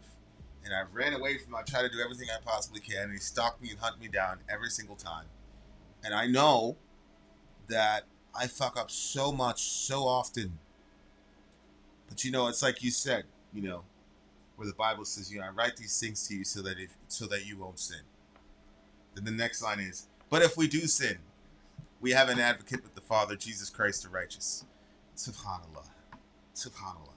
And that's it. That's what when I say I believe in Jesus, I'm banking on the fact that when the prosecutor puts the giant fucking list of failures and whatever of mine out there, I'm going to look at that list and say, holy shit, man, you got a really good case. The problem, I got a really good lawyer, bro. You know what I'm saying? And it's not even just that. Like, it's also that friend who refuses to leave your side. You know, like, there is something beautiful, like all the horrible and the terror and the violence that we went through. There is something beautiful about you got an entire block of people coming after you, and your best friend knows that you guys are outnumbered and it's going to go really bad, and he stays next to you. There's something really beautiful about that. And that's been my experience with Christ. I've experienced it, whether I'm right or wrong. Whether I'm right or wrong. You know, I've experienced that, and I've experienced unconditional love. And there's a Troy, that movie Troy and Agamemnon was going, because the guy, Hector's brother, was out there knocking out like the prettiest girl in the land, and Agamemnon was like, yo, okay, I'm going to kill you. So, you know, he challenges him to a duel, and so Hector's a big brother is watching his little brother, and he's like, you know, stay to the right and do your best. And so Agamemnon starts beating the crap out of this guy's little brother, and Hector's just staying there, and Agamemnon's about to kill him. And then Hector jumps in and is like, I can't let you kill my brother, bro. And the guy's like, what the fuck is wrong with you? These are the rules. This is a duel. He's like, yeah, I know. Those are the rules, but I can't let you kill my brother, bro. I can't do that. You got to go on. And I'm like, that is Jesus. Those are the rules. By all the rules, I should be dead 50 times over. And so many times he showed up and said, yeah, I know he's wrong. I'll handle him myself, but you can't touch him. You can't touch him. And he's been like that with me forever. And, you know, all the philosophizing, I can argue, I can do all of that. But in my inner life, I've truly and really experienced that so many times. And so it's just that for me. You know what I'm saying? It's that's what he means when he says believe. Mm-hmm. You know, like, for most of us, it's not even about science or evolution that keeps us from believing. It's just plain old, we've been disappointed too many times, and we don't want to believe something that's too good to be true. You know? So, we're all orphans in the orphanage. Yeah. Holy shit, what a band, what a song. This song is an actual 10 for me. Oh, me too. What a crazy record. We do have another song, so like we're talking like the show is over. The show is not over, but I just wanted to camp out about this record, Mojo. Holy shit, I love the DJ stream so much. I love all the new bands that we get introduced to, but I gotta say, man, this is one of the best experiences I've had on the channel, just because I found a singer who is unbelievably moving to me, and I think if we listen to this guy, you'll get some great ideas too, like sonically. That's another thing that popped in my head. I'm like, yo, I've been having her listen to a lot of girls. Like, this guy, like, there's just so many avenues that just opened up. Mojo, everybody type 22 for Mojo. Just really, really good record. Like I said, don't go anywhere because we got more to come. But to close out this record this way is unbelievable. 10. That album overall for me is a 9.8 album overall for me. Really good writing. Unbelievable writing.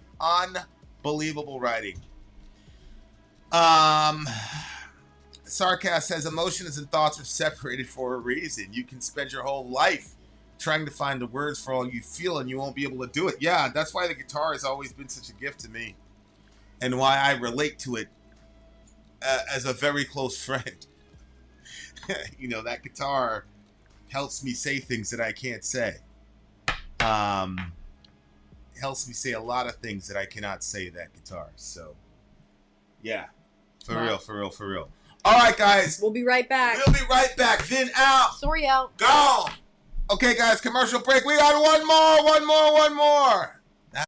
I'm Vin. I'm Sori. If you would like to get your song reviewed, dear listener, there's the Filthy Capitalist option. As Sori says, 125 gets you straight to the head of the line. You don't have to be a part of the alliance. You don't have to be part of the group. Wait a minute. And the biggest thing is you don't have to wait. You hop, skip, and jump right in front of everybody. 125 gets you there. You do that 3 times, and you get mashed down to the $75 rate for perpetuity. Yes! Also, there is a band review option.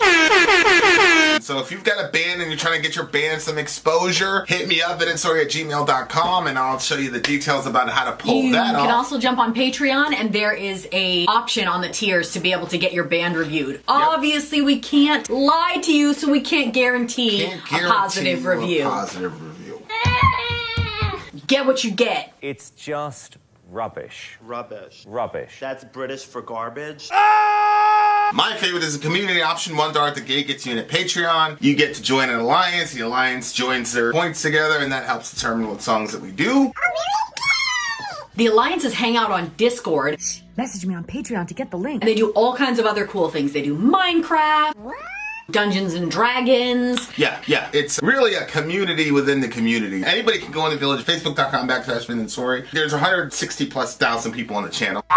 What's cool about the Discord is that it offers a real opportunity for community connection, friendship, that type of thing. And it's on Discord, so if you're not a Facebook person, it's for you. You start off at $1. Right. Plus you get exclusives. Sori and I are working on a song. So the first 15 seconds of that was on Patreon. Also, at $15 tier and above, when we actually debut the video, they're going to be there live with us. There you are, dear listener. Buy our merch. Buy our merch indeed, and a child shall lead them. All right, you guys, last song on the stream is called Alone You Breathe. It's Chris's song. And I am going to read the write-up when Vinny gets here. So that way he doesn't miss out on anything. Any of the awesome details. Seriously, you guys, this stream has been very, very, very, very, very, very, very good for me. Mojo, thank you so much for putting this together and for making this possible. Honey, you ready? Yeah, very interesting. Mojo, this last song, and maybe you're going to say it in the write-up, this is, what album is this off? I don't know. It's probably going to say it in your thing. So we'll just wait and see what it says there. Did you guys, how does everybody feel about how the streams have been going these last 2 streams? Like, what do you guys rate the album listens from today and tomorrow? Like, overall album, what do you guys give it? Today and yesterday. Did I say tomorrow? Yesterday and today.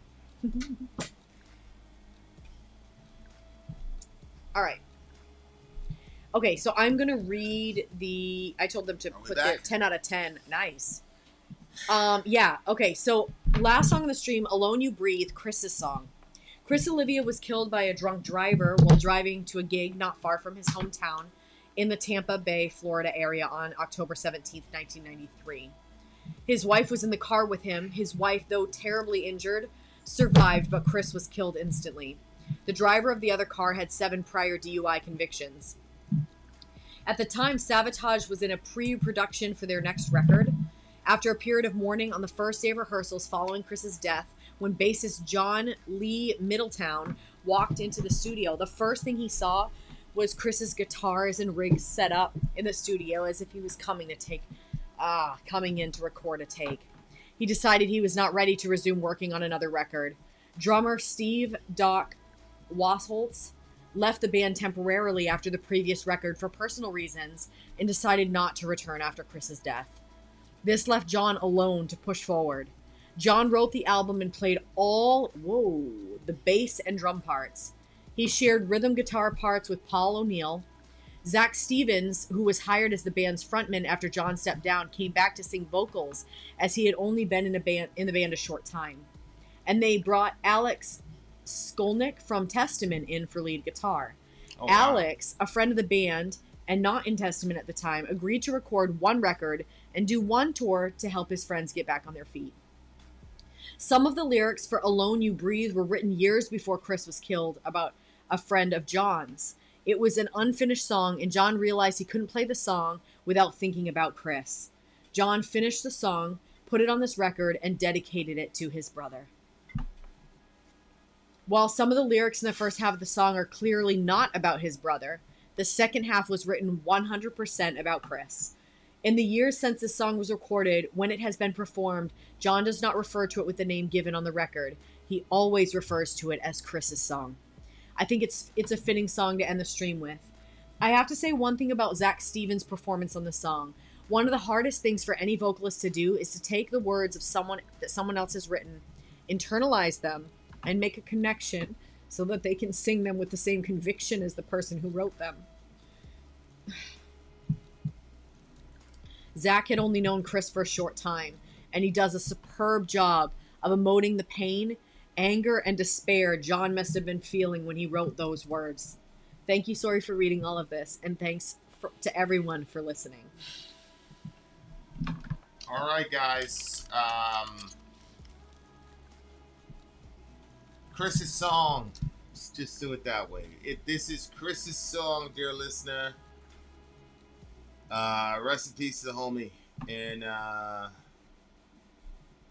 yeah, let's do it. What was the name of the song again? It's called Alone You Breathe. I do have it. Go.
Of us is now in exile, which in need of amnesty. Are you now but an illusion? In my mind alone you breathe. You believed in things that I will never know. You were out there drowning, but it never showed. Till inside a rain-swept night just let go.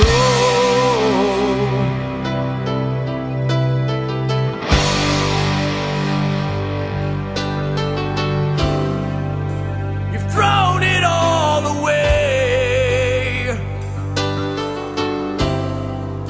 and now we'll never see the ending to the play. The final line, and what was meant to be. In the dark, a distant runner now has disappeared into the night, leaving us to stand and wonder, staring from this end into your life. In things that I will never know. You were out there drowning, but it never showed. Till inside a rain-swept night you just let go.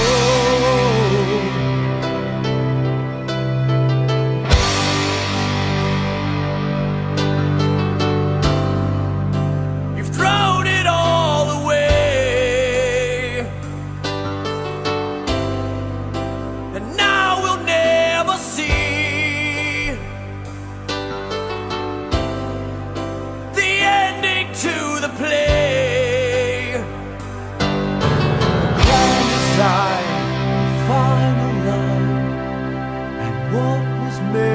to be.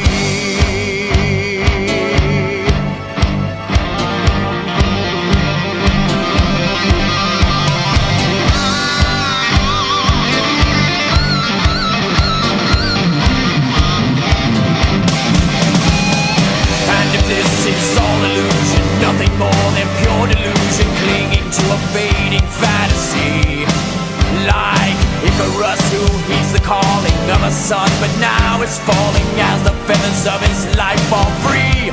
Can you see?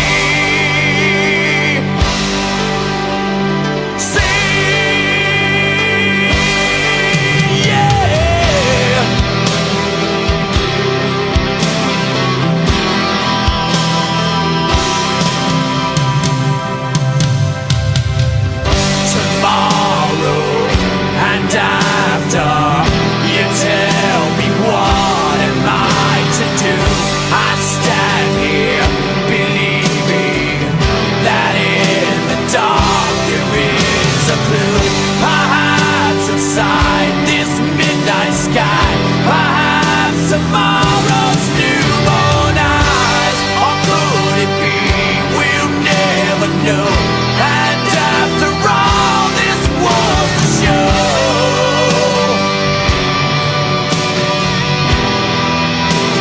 What am I to do? Gotta get back, gotta get back, gotta get back. What am I to do? Gotta get back, gotta get back. Gotta get back. What am I to do? Standing on a dream isn't what it seems. Could we then reclaim a dream? Refuse knowing what we know. Could we let it go?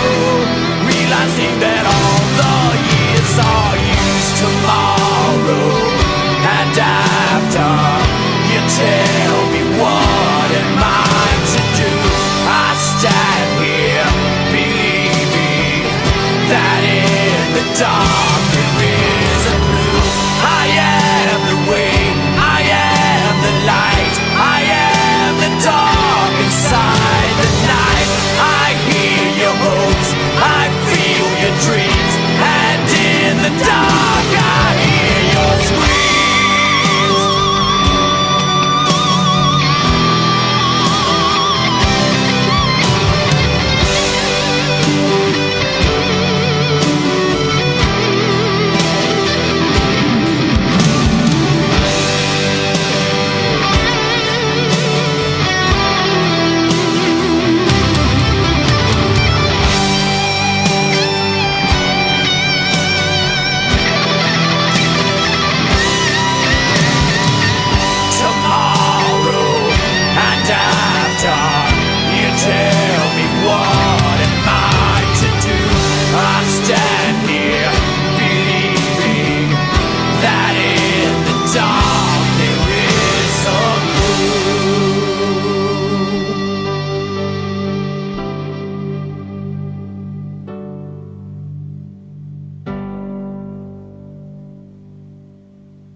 Have you ever seen that before?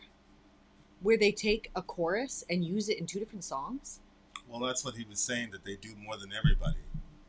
Remember they had done that before. We didn't recognize it because we didn't know the other albums, but I thought it was just like, you remember we listened to, okay, I don't remember who it was, but they it was basically like in the song they found a strategic way of adding in band names.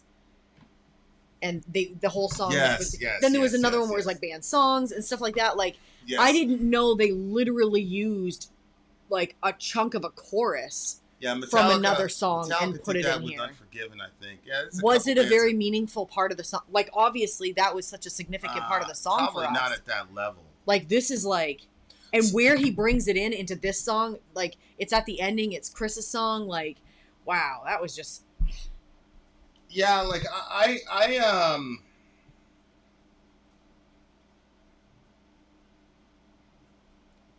probably couldn't be in the band anymore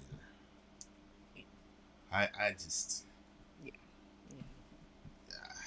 that's just too much.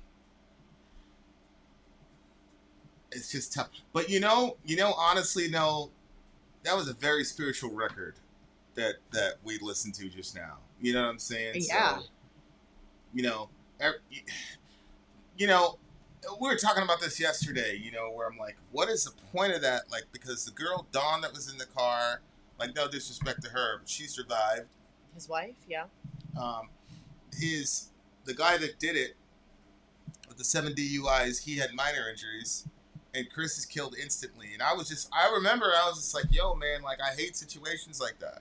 Mm-hmm. And then you had talked about how, look, if that rose awareness so that, I don't know, God knows how many people would have thought twice about drinking and driving, then that was worth it.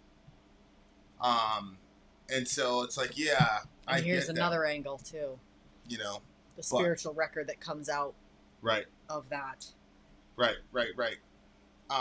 So, it must be really difficult to, I really, salute the hell out of the brother for continuing the band, because I just wouldn't be able to do it. Yeah. Especially considering, like, there's nothing you can really do to the person that did it because he's in police custody, obviously. Mm-hmm. So you can't, there's no real way to square that situation. Mm-hmm.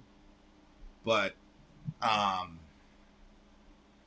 it was crazy because I did some research on the guy that had done it, and after he got locked up in prison, because I wanted to, like, look at his life and be like, what lessons did you learn? Yeah.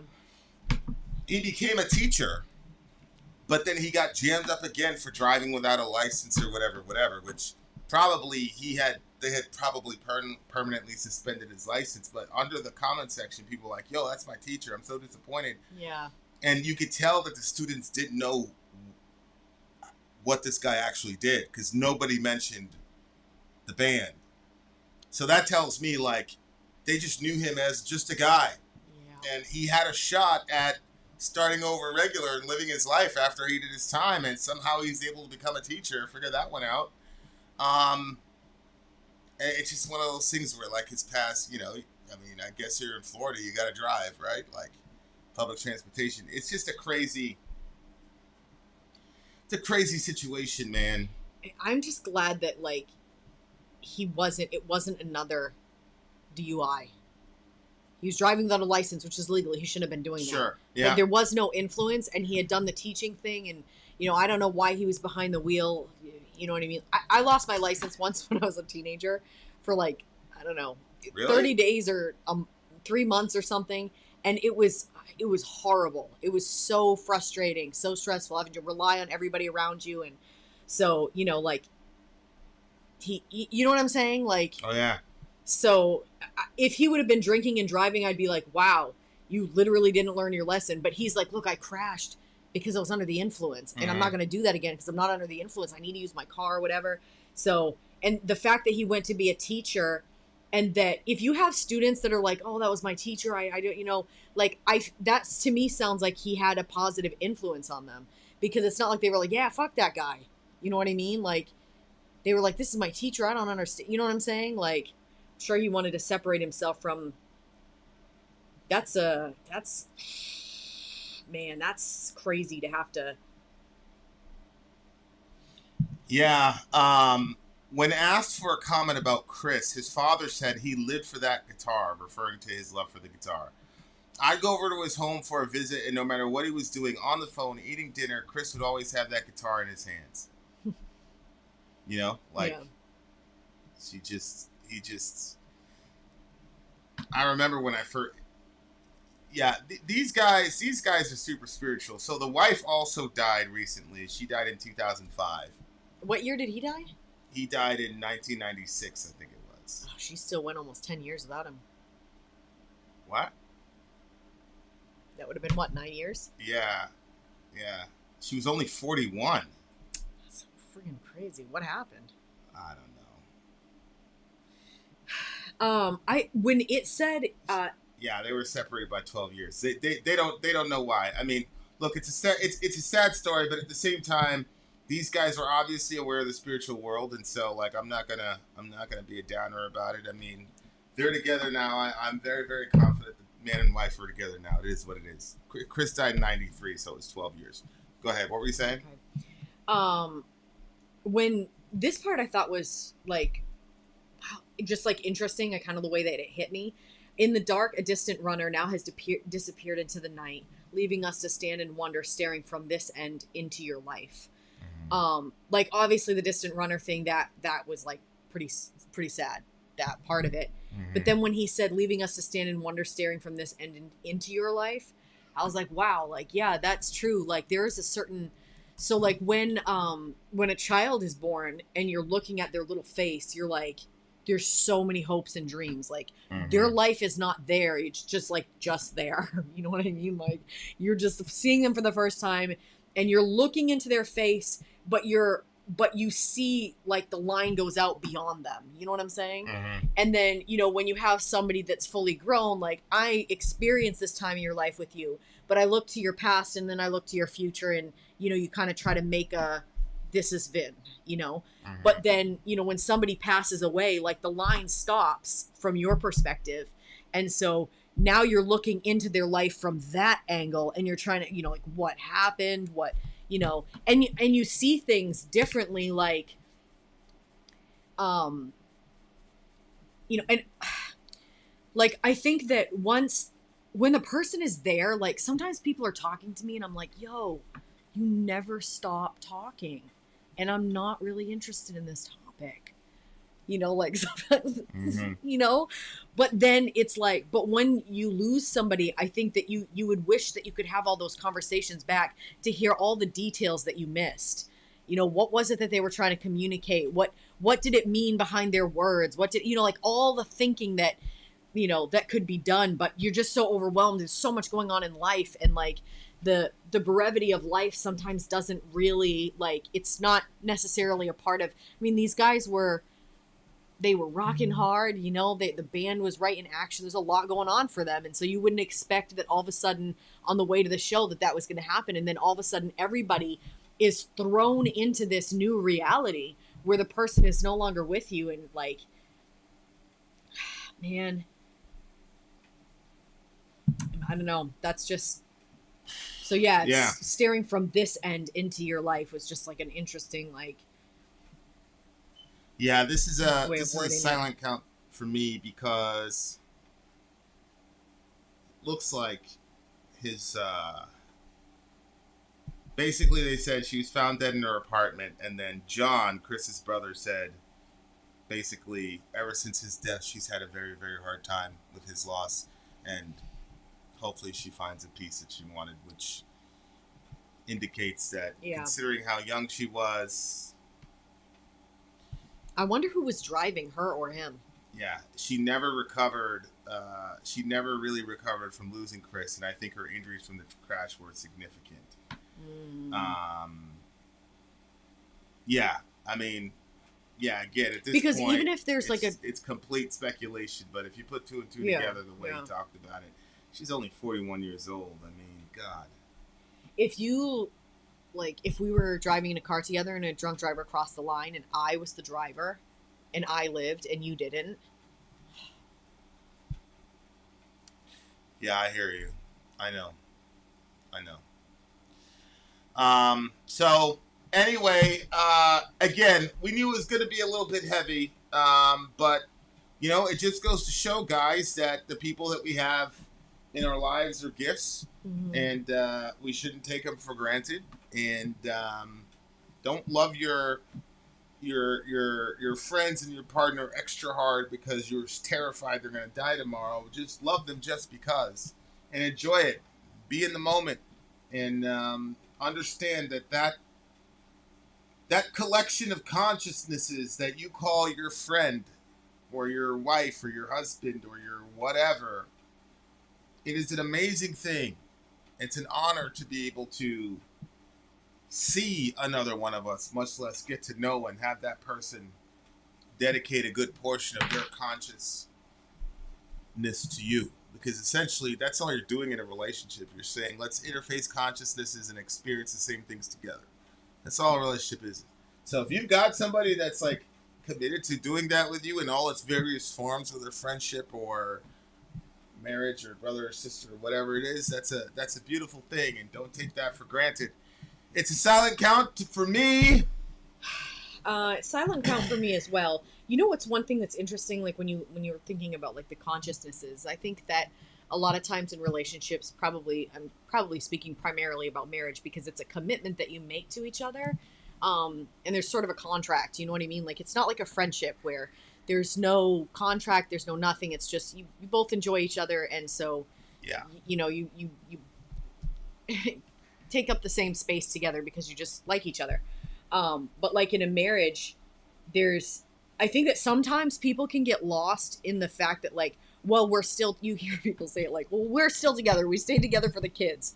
Yeah. But you're really, really missing the point. And I think that the thought of like multiple consciousnesses within one consciousness and like the multiple sides of a person or the world inside of you, when you start discovering that for yourself, all that is within you, and you see more of who you are, and you understand things and how it connects to your past and how it connects to why you reacted a certain way to something. And like the idea of recognizing that world and then recognizing that the other person is more than just what they project out and what they like, how they react in a situation, but that there's a whole world going on inside of them, just like in you. Mm-hmm. And then saying like, okay, like in this brief time that we have together on earth, like how much of my consciousness can I open up to you and how much can you open up to me so we can really, really get to know each other. I think is probably the goal, but I think it's a lot of times missed because people are just trying to survive the being in the same vicinity as the other person sometimes, you know, like survive. Yeah, and I don't think that people realize, like, I think that because we like dwindle somebody down to something so small, and then you're annoyed with their little quirks and they're annoyed with yours, and like the environment can like, I noticed that like a lot of marriages, like the environment gets like toxic, like two kids, you know what I mean? Like without a parent there to say, yo. So I don't know. It's just a funny thing. And so I like the idea of the consciousness thing where, we can kind of like, there's more to explore. You know what I mean? 100%. 100%. And it does explain like, cause I was always confused as to why, like there was sometimes like, there's like a part of me that's like, yo, you're really annoying me right now. And then there's like a part of me that's like, yeah, but let's still do something together. You know what I mean? Yeah. So then it kind of like explains some of that stuff, you know, like, anyway. And there's old monster. Well, I don't know if that's like, that's probably, Reza. Yeah, he's okay. They're probably arguing over the cover. Well, that's a cry that is unfamiliar to me. He's okay, I promise you. I think Zoe's going in there. So stop with Snoopy. Do I hear kids in the background? You hear a child. A child. But you know, he has the vocal. Shout out to the big homie Mojo. Thank you so much. Yeah. We're a little bit long today, guys. Sorry, but this was, you know, it had to be. It had to be. It had to be this way. Wow. Definitely really, really enjoyed this whole thing. The conversation was really good. Yeah. It was eye-opening. It felt like we were in like... heart-opening, too. Yeah, heart-opening. Yeah, it was. And it just felt like it just had like this... I don't know, this therapeutic angle. Like, I'm not sure. Like, I really, really am glad that all of us were able to experience it together and that, you know, we had some repeat people in the comment section that were here for both days. Yeah, and, shout like, out to I don't know. It's just it's an experience. Yeah, Jazakallahu khair ya ibn Omar. Thanks for sharing your consciousness with us today. Yes, thank you for sharing your consciousnesses with us today, ladies and gentlemen. That's a real talk. I really, really appreciate that. That's what we're about. That's what we're about. That's what we're about. I mean, I would have stayed 3 more hours with you. You'd hit your limit at about 4.5. Yeah, Ibn Omar. You would reach your limit. You'd be like, you know what? Don't worry, that's there's how more. They say it in Britain. They'd be like, you know what? You know what? Yeah, you know what? That's when they're about to say some weird shit. You know what I'm saying? Like, you know what? I'm like, this British person's about to do some shit. Hold on, wait. Okay, yeah. You know what? So, anyway, shout out to all you beautiful people. Shout out to the big homie Mojo. Marco, Marco. you missed the whole thing. Marco, you were early for tomorrow, inshallah. Yes. Tomorrow. You're early for tomorrow. Gotham is yours. Sorry. I hate when people do that, bro. Did I miss it? Well, what are you Did asking? I miss it? And then one time Jay jumped in. He's like, I'm here. Oh. I was like, we were literally about to hit finish on the thing. That so, depends. Did you show up just to see us say Vin out Sori out? Right. You didn't miss it. If you showed up to see the outro, you're just in time. You made it. You made it. Shout out to Marco and the person on his shoulders. That is dual. It looks like it's dual. Okay, so we got streams scheduled for, what's today, Tuesday? Do we have a stream scheduled tomorrow? Well, tomorrow is, what's the date here? Yeah, tomorrow is these. If, when we're going to get that done. Yes, so, yeah, okay, it should be tomorrow. Should be and tomorrow. then we have another one the day after, and we have another one on Friday as well. So We have one on Friday? Yep, this homie. Which homie? Gabe is on Friday. All right, Gabe is on Friday. Excelente. All right, guys, we have to get out of here. Vid out. Sori out.